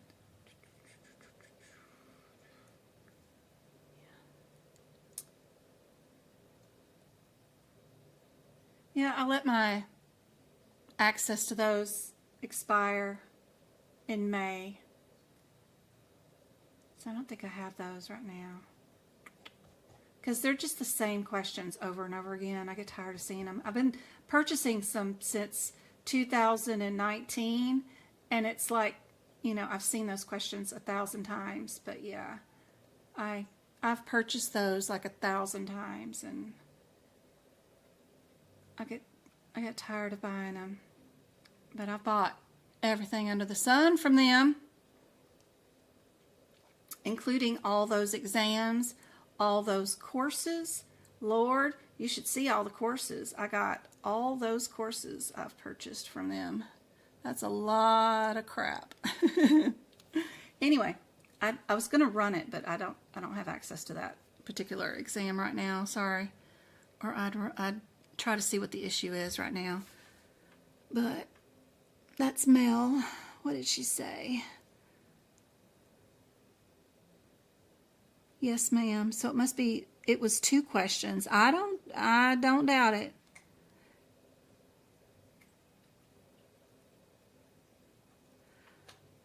I know a couple of years ago you had a private session. Do you still offer those? I do, just not right now. I have it turned off for right now. My private sessions, Litho is correct. I'm hoping to turn it on in another week or 2 where you can schedule a one-on-one with me just for advice if you just want to spend an hour with me and ask me questions. What do I do first? Whatever. Where do I start? And then I have another one where if you want me to see if you're ready for the certification exam, where I prep you an exam and we do it together and see if you're ready.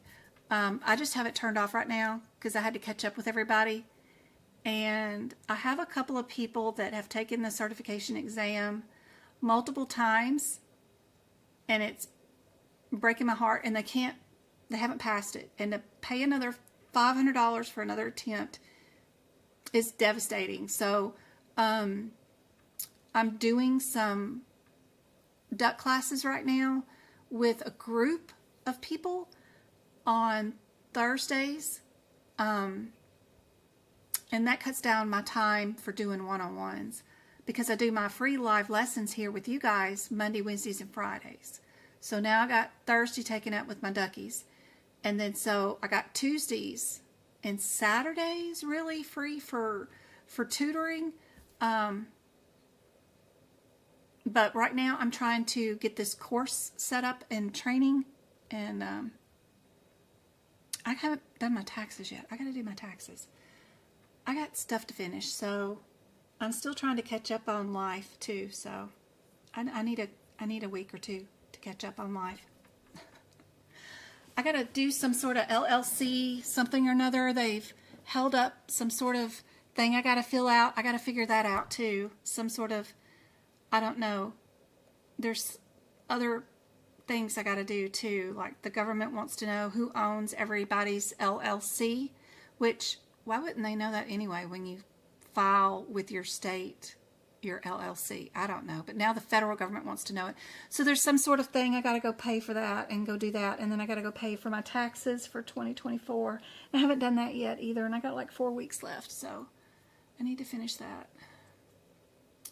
The term meaning painful urination. Everybody should know this one for sure.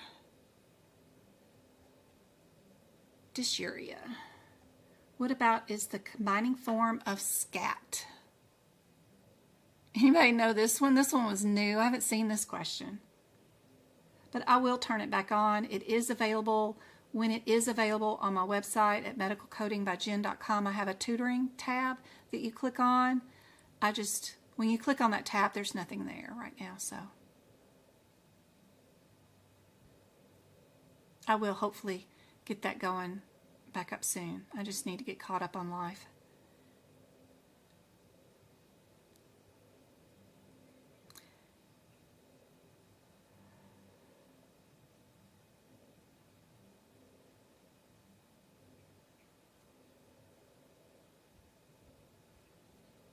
D is correct. Good job, Mabel. Good job. That's awesome. The largest mass of our lymphatic tissue. That's a new one too.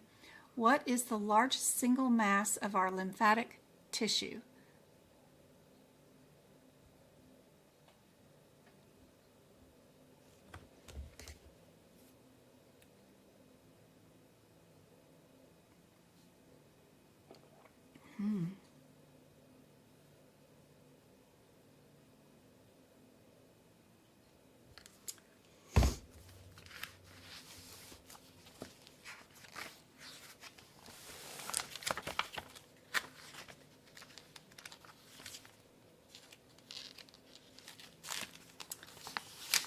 Ada girl, how'd you come up with that answer? Where are you at in your books to come up with that answer? I'm curious. I'm curious. You too, Mel. Where did y'all come up with that answer? Oh.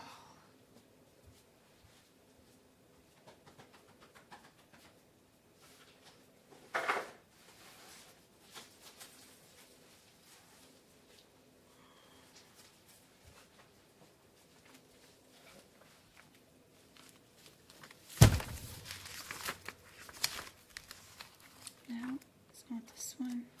Not that year. What year?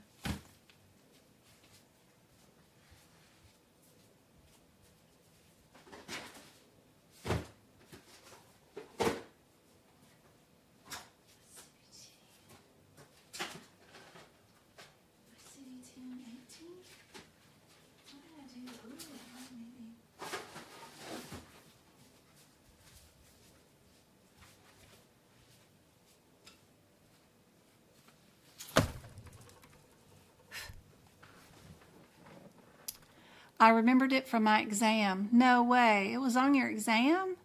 Wow. Medical terminology. I took medical coding. So you can, where is my video? When I tell you guys, I've been doing this crap for 6 years.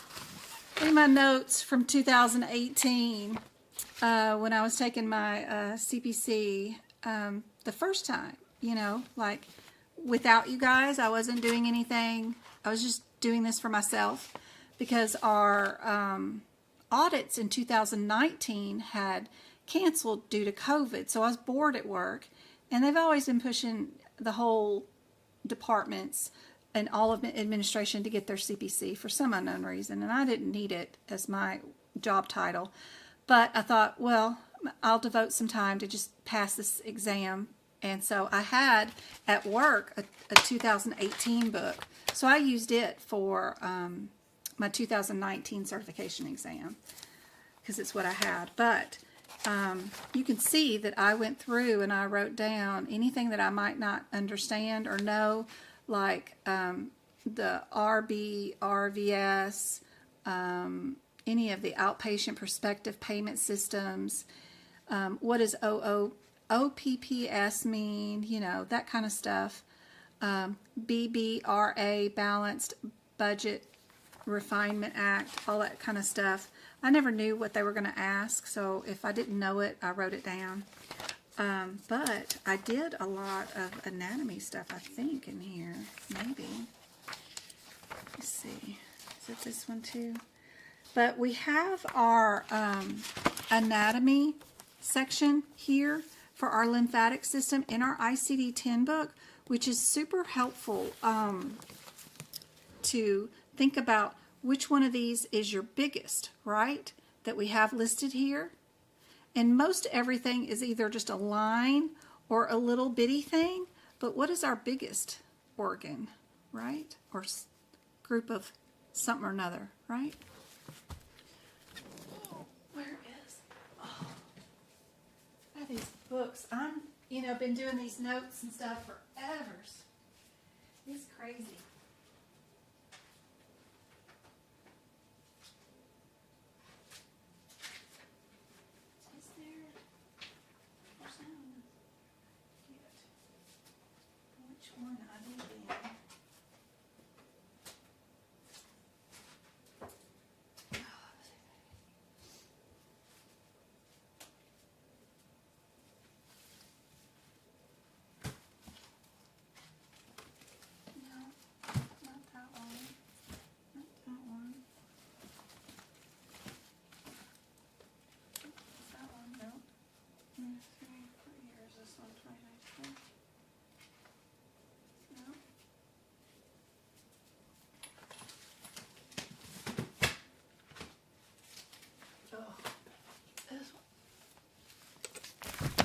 So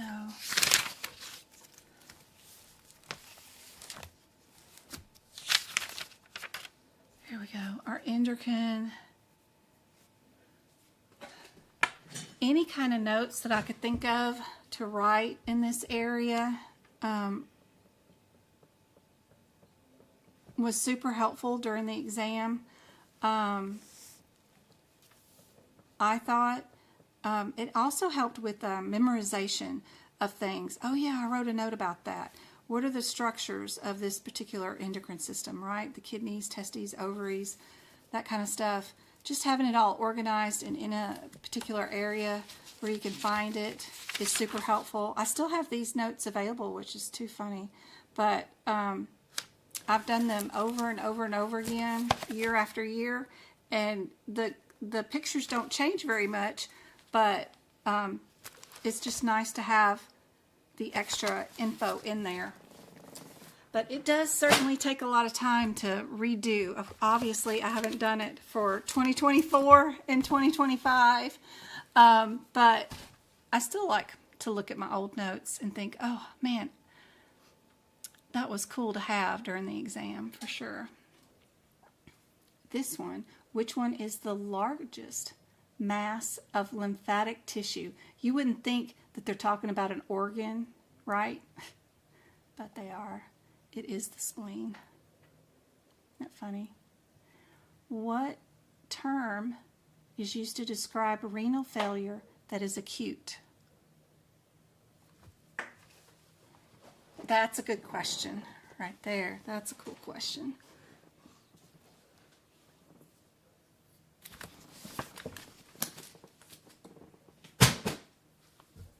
Oh, these books.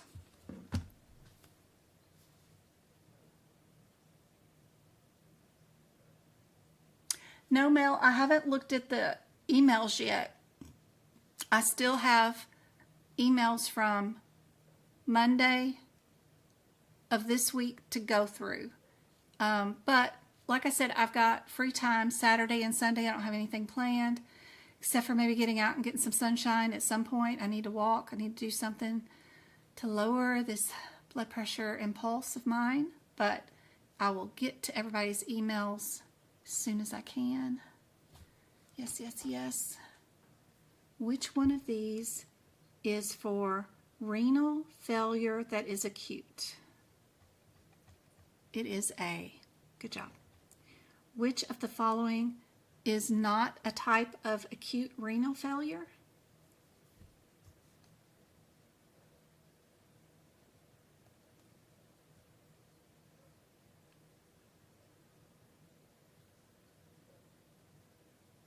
Last couple of days I learned a lot of new info, but it is time consuming.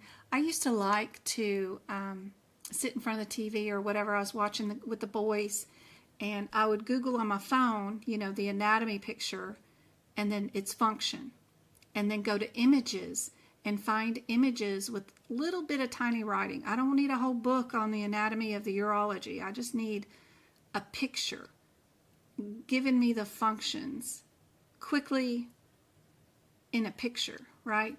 And so that's how I did mine. I would Google search images of the functions of certain organs and then just color code. It's kind of like coloring. I'd get my pens and then just color words and functions down.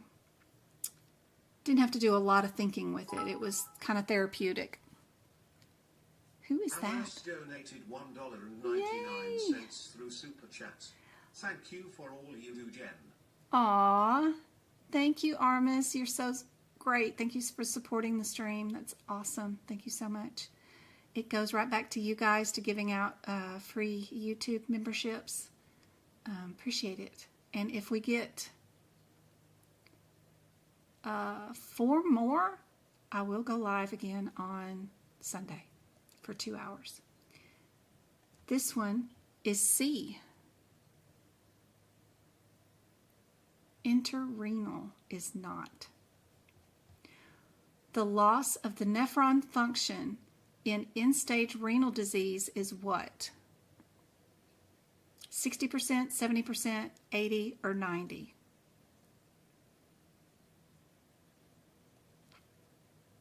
Oh yeah, the clapping. Yay! I always forget about that. Thanks, Go-Kart. Don't be frustrated. It's better you get the question wrong with me. Now you've seen it. If you see it again, you won't get it wrong again. Don't worry.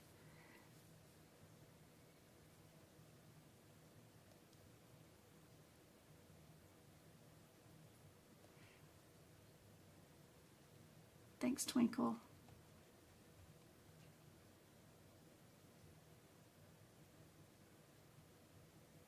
%. If you had no idea, what I would have done is gotten rid of the first one. I would have probably gotten rid of the last one, and I would have picked a number between these two if you had no idea. Now you know what the answer is, and we can write this in our urology section of our CPT book. So that is super helpful. The cause of bacteria cystitis is usually what? E. coli, staph, pneumo, or prob? What do you guys think?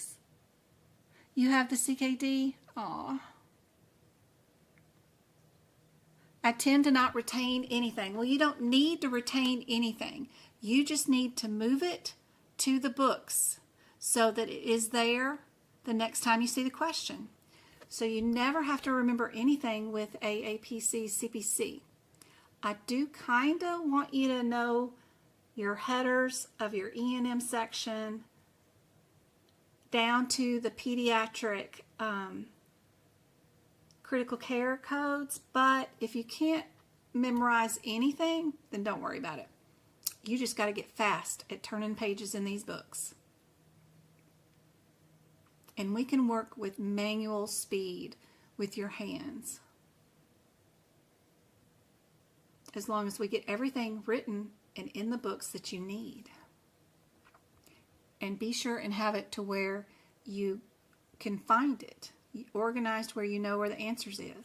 You know, all these are going to go on that page where the urinary system is. Primary treatment of acute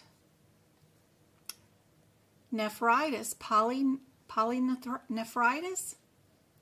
Is it going to be prednisone, sodium reduction antibiotics, or BCG?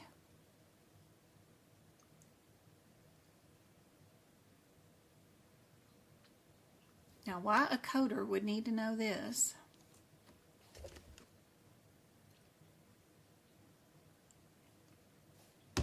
But it seems like we need to know everything that a doctor knows, even though we don't get paid like a physician.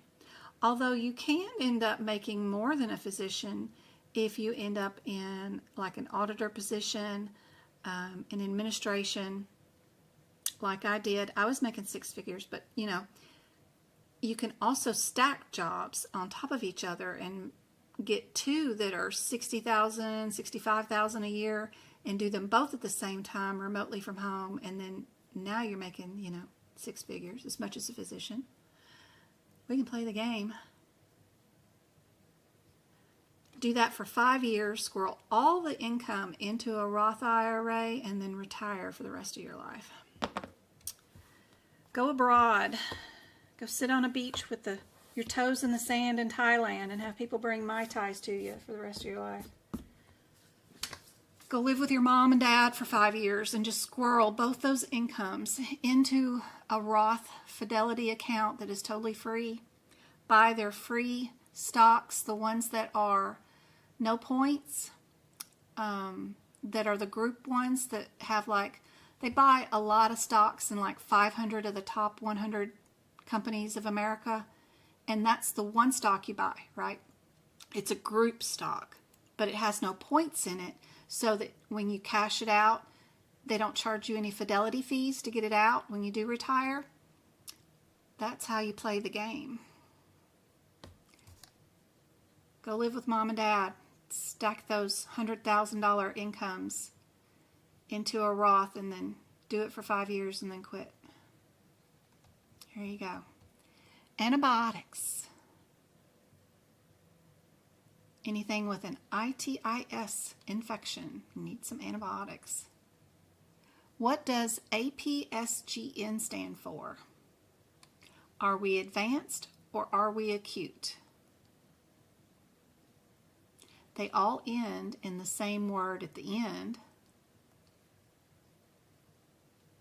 Some of them are strep and some of them are staph. That's kind of interesting too. Don't forget you got acronyms at the back of the book in the CPT book. If this one is not listed there, then you can add it in too on that back cover, because there's already a bunch of acronyms back there. I have lots of tips, Jenny. They're in my blog and they're inside my Discord study group. Lots of tips. I got crazy tips. Like if you're going to apply for a job, your resume should change every time you apply for a job.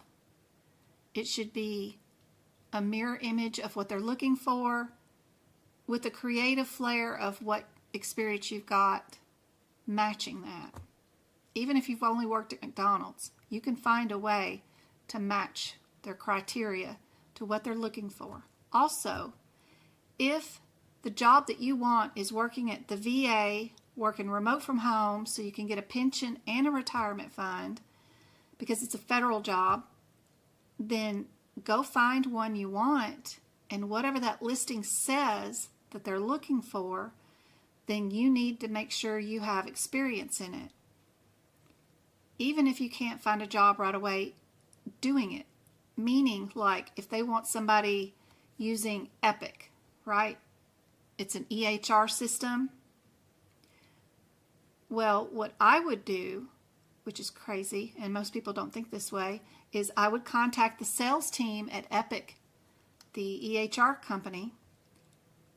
Here's the E&M question that I have for tonight that is a good one for you guys to try to do.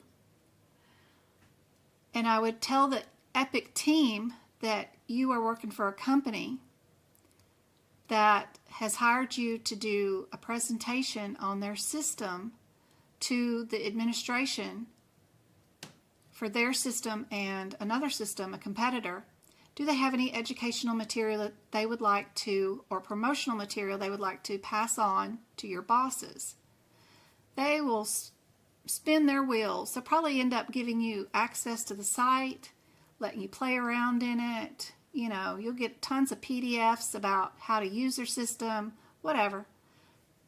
So whatever their job post says they use, then I would go find out how to use it. Even if it's through YouTube videos or whatever. If they don't have what EHR system they do use listed, then I would call up the business and ask them. If they don't answer, then or tell you over the phone, then I'd go into their office and find out by looking at their screens. I'd find a way. There would be a way I'd find out what EHR system they're going to be using so that I was prepared during the interview to answer questions. Have you used Epic EHR system, right? I would, even if I'd never had a job using Epic, I would be able to say, oh, I've been in contact with so-and-so at their sales team. I've done their presentations of this, that, and the other thing. You know, I'd make myself sound so cool at being a very good go-getter that I would feel very confident in not having any issue about where to put patient's name and you know, and pulling them up and being able to run through their EHR system because I've had their training. Whatever. So, you know, I got lots of ideas. Those are posted inside my Discord study group. You do need to go through the job resources tab, scroll back through the beginning of the conversations in that group, find my words that I say in there, because it's listed. Medical Coding by Jen said this and said this. You got to go find the information, but I've got it all posted. That and tons more ideas on how I would find a job today. I've not interviewed for a job since 9/11, whenever that happened. That was the last time I ever interviewed for a job. And I've been employed since I was 12 years old. So we Gen Xers don't play. We go get the job we want. So I got lots of ideas, and they're all posted on my website or in my Discord study group. For this question, are we a new patient? Are we an established patient? Are we a consult? If we are a consult, are we a level 2 or a level 3?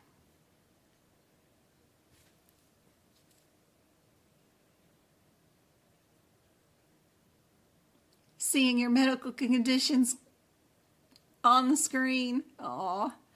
My stomach flips when I see family members' conditions on the screen or something like that. Yeah.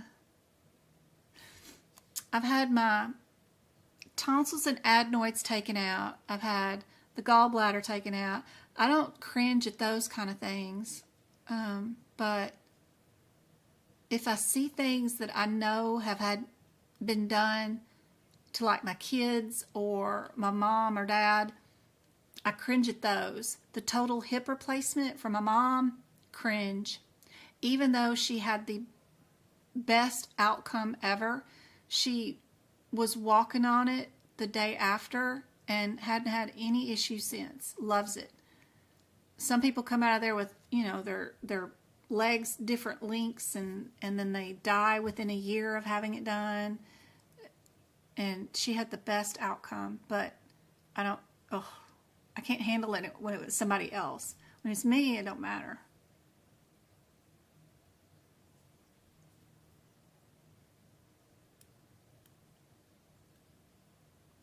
What do you guys think is the answer for this one?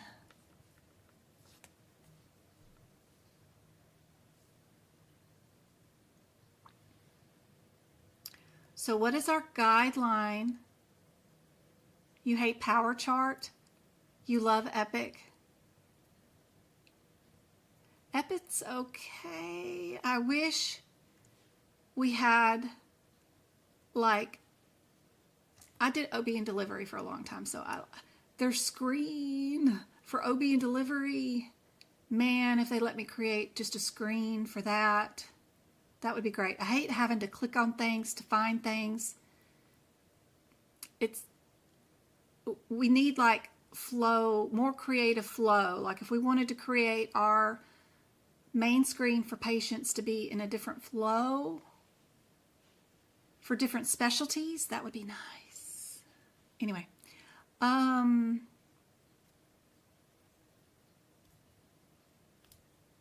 yeah. So our guideline for a consult means that the consulting physician did not take over care of a patient condition. They only saw the patient and is giving that other physician advice on how to take care of that patient with that condition. That is the definition of a consult. So is there a letter going back to the referring physician saying how to or what to do? If there is, then great, we can schedule a consult. If there is no letter or report, whatever you want to call it, that is going back to the original physician mentioned, then it is not a consult. It would be a new patient. So we do see a report going back to thank them for the referral, and it includes them to schedule some further testing, right? So we can do a consult. Without MDM and time, do we have MDM?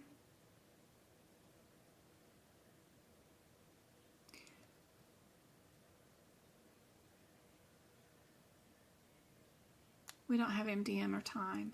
We need to come up with an appropriate consultation code, right?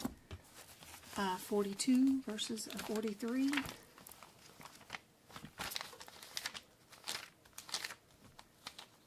Now I tell you guys, usually on the CPC exam, no one ever gets a consult. It's always new patient. But this question is different. 42 is a straightforward and 43 is a low. Well, I'm in a 2023 book. I better make sure. I think so. That's still right, right?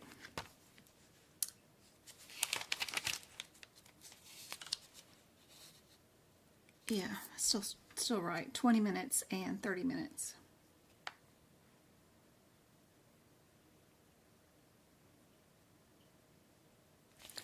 Straightforward. If we look at our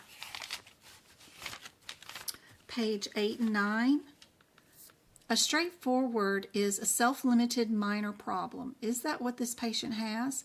Or low, which can be two self-limited minor problems or a stable chronic condition, an acute uncomplicated illness, a stable acute illness, or an illness that is uncomplicated as far as an injury goes, or they're getting observation care. This patient is seen for ongoing problem with allergies.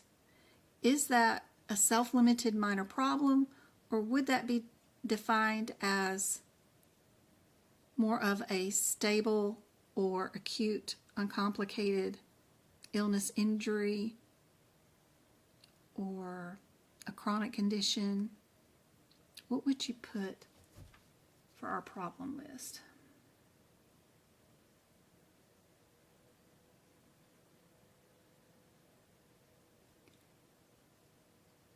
And then the data, there is no data that we reviewed for this patient. There's no CT scan, there's no x-ray of the sinuses, but the doctor did order the patient to have allergy testing.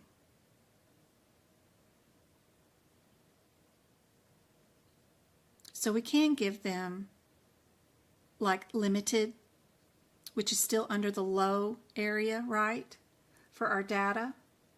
And then our risk. Did we write them any prescriptions or anything? Nothing. We just ordered the one test.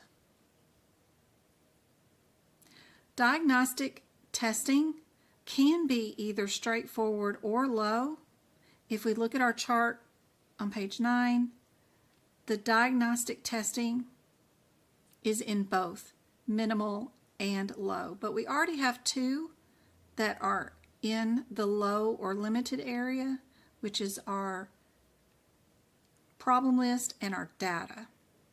You got to have two of the three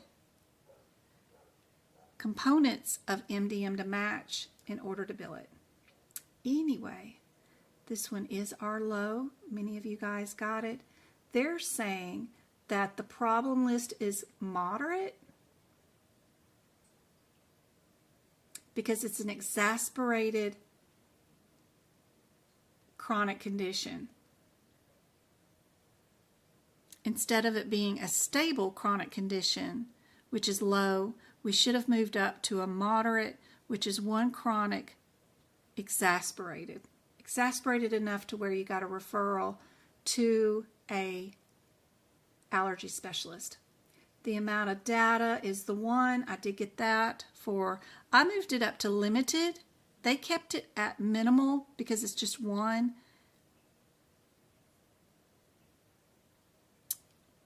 Limited needs 2 testing. Yeah, I should have left that at minimal. None. And then our risk is low because of the allergy testing. It could have been straightforward because it's diagnostic testing, but allergy testing, they can have some anaphylactics from that, so might as well move it up to a low risk diagnostic testing. Anyway, that's how they got that one. What about obstructive uropathy is also known as what diagnosis?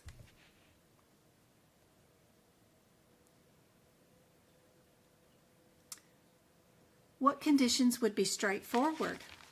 I got you in my notes. I put all that in my notes for you guys so that you guys will know. And I get them from their practice exam questions. So when we have one, like today, they said allergies with referral to allergist was one chronic exacerbated. Right here I have mild COPD, CHF. We can add right here allergies.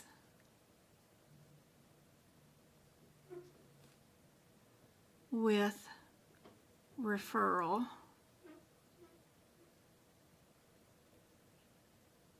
to allergist. But a straightforward condition would be like a cold, an insect bite, ringworm, sunburn, those kind of things. A splinter, those kind of things. I have all the conditions listed underneath stable and chronic, conditions that are used under acute, uncomplicated injury. Don't forget that inside your book, they also give you a description of what is a stable chronic condition, what is an acute or complicated injury, what some examples of all that stuff is listed here in this lovely read. But I think it's much easier just to write the answers in of what the exam practice questions utilize in their verbiage as what they consider a limited straightforward and what they consider a chronic or moderate condition. So I write them out for you guys in my notes. This one,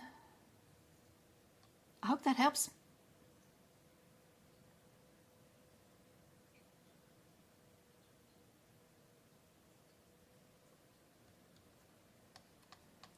C? Everybody got C? Yes. That's on page 9. Treatment for kidney stones may be what?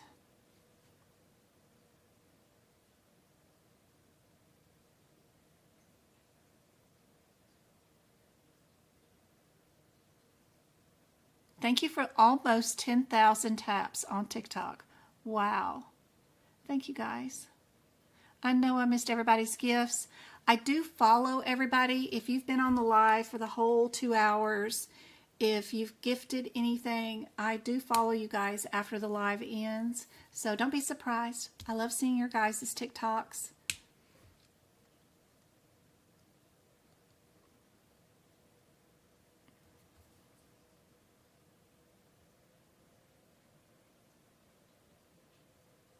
Suja, I hope that helped you out. The list of problems that are straightforward. This one is a ESWL.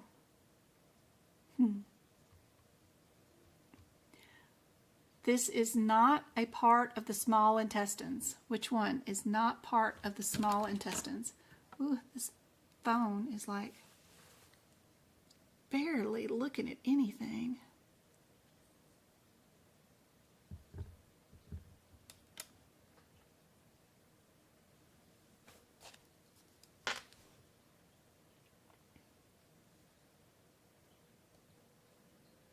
Shockwave. That's right. Good job. B is correct. Cecum. Good job. Term meaning ring of muscles.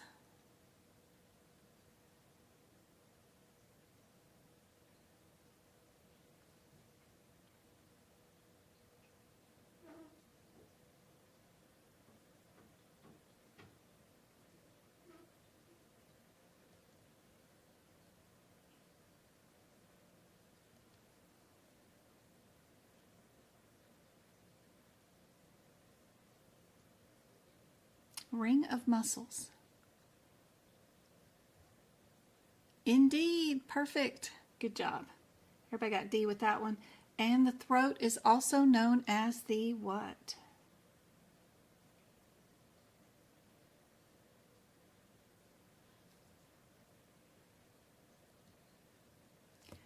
I hope this was super helpful, guys.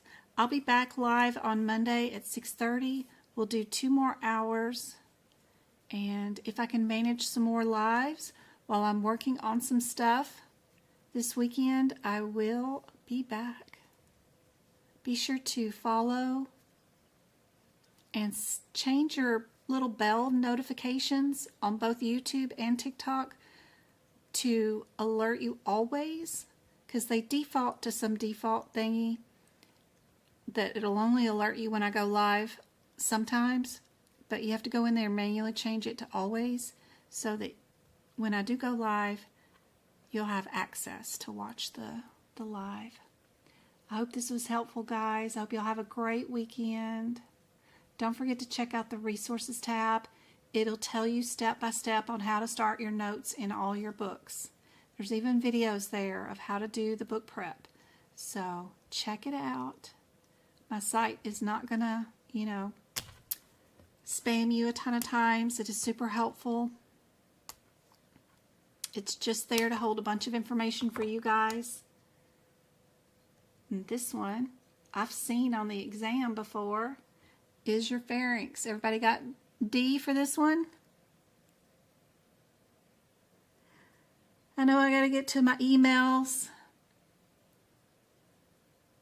and a ton of other things. I hope this was helpful. I need to update some questions on the membership site so that the practice questions are working or they have the correct answer. So I got to fix some questions. And I need to add some new questions to it. Are y'all having fun with the anatomy thing that you get, and then the charts where you get to add the correct name into the patient's chart in the membership area on my website? I hope that's super helpful. I hope people are getting good access and use out of it. It looks fun. Stuff I wish I would have had before I did my certification exam. You're very welcome, Tanya. I hope this was helpful. These were fun questions, fun time. Yes, send me those questions on F, please, Mel. That would be great. And I got to get to your emails. I know you got a ton out there I got to work on. But I hope this was helpful. I love you guys, and I will see you guys at least on Monday. Love you. All right, we got to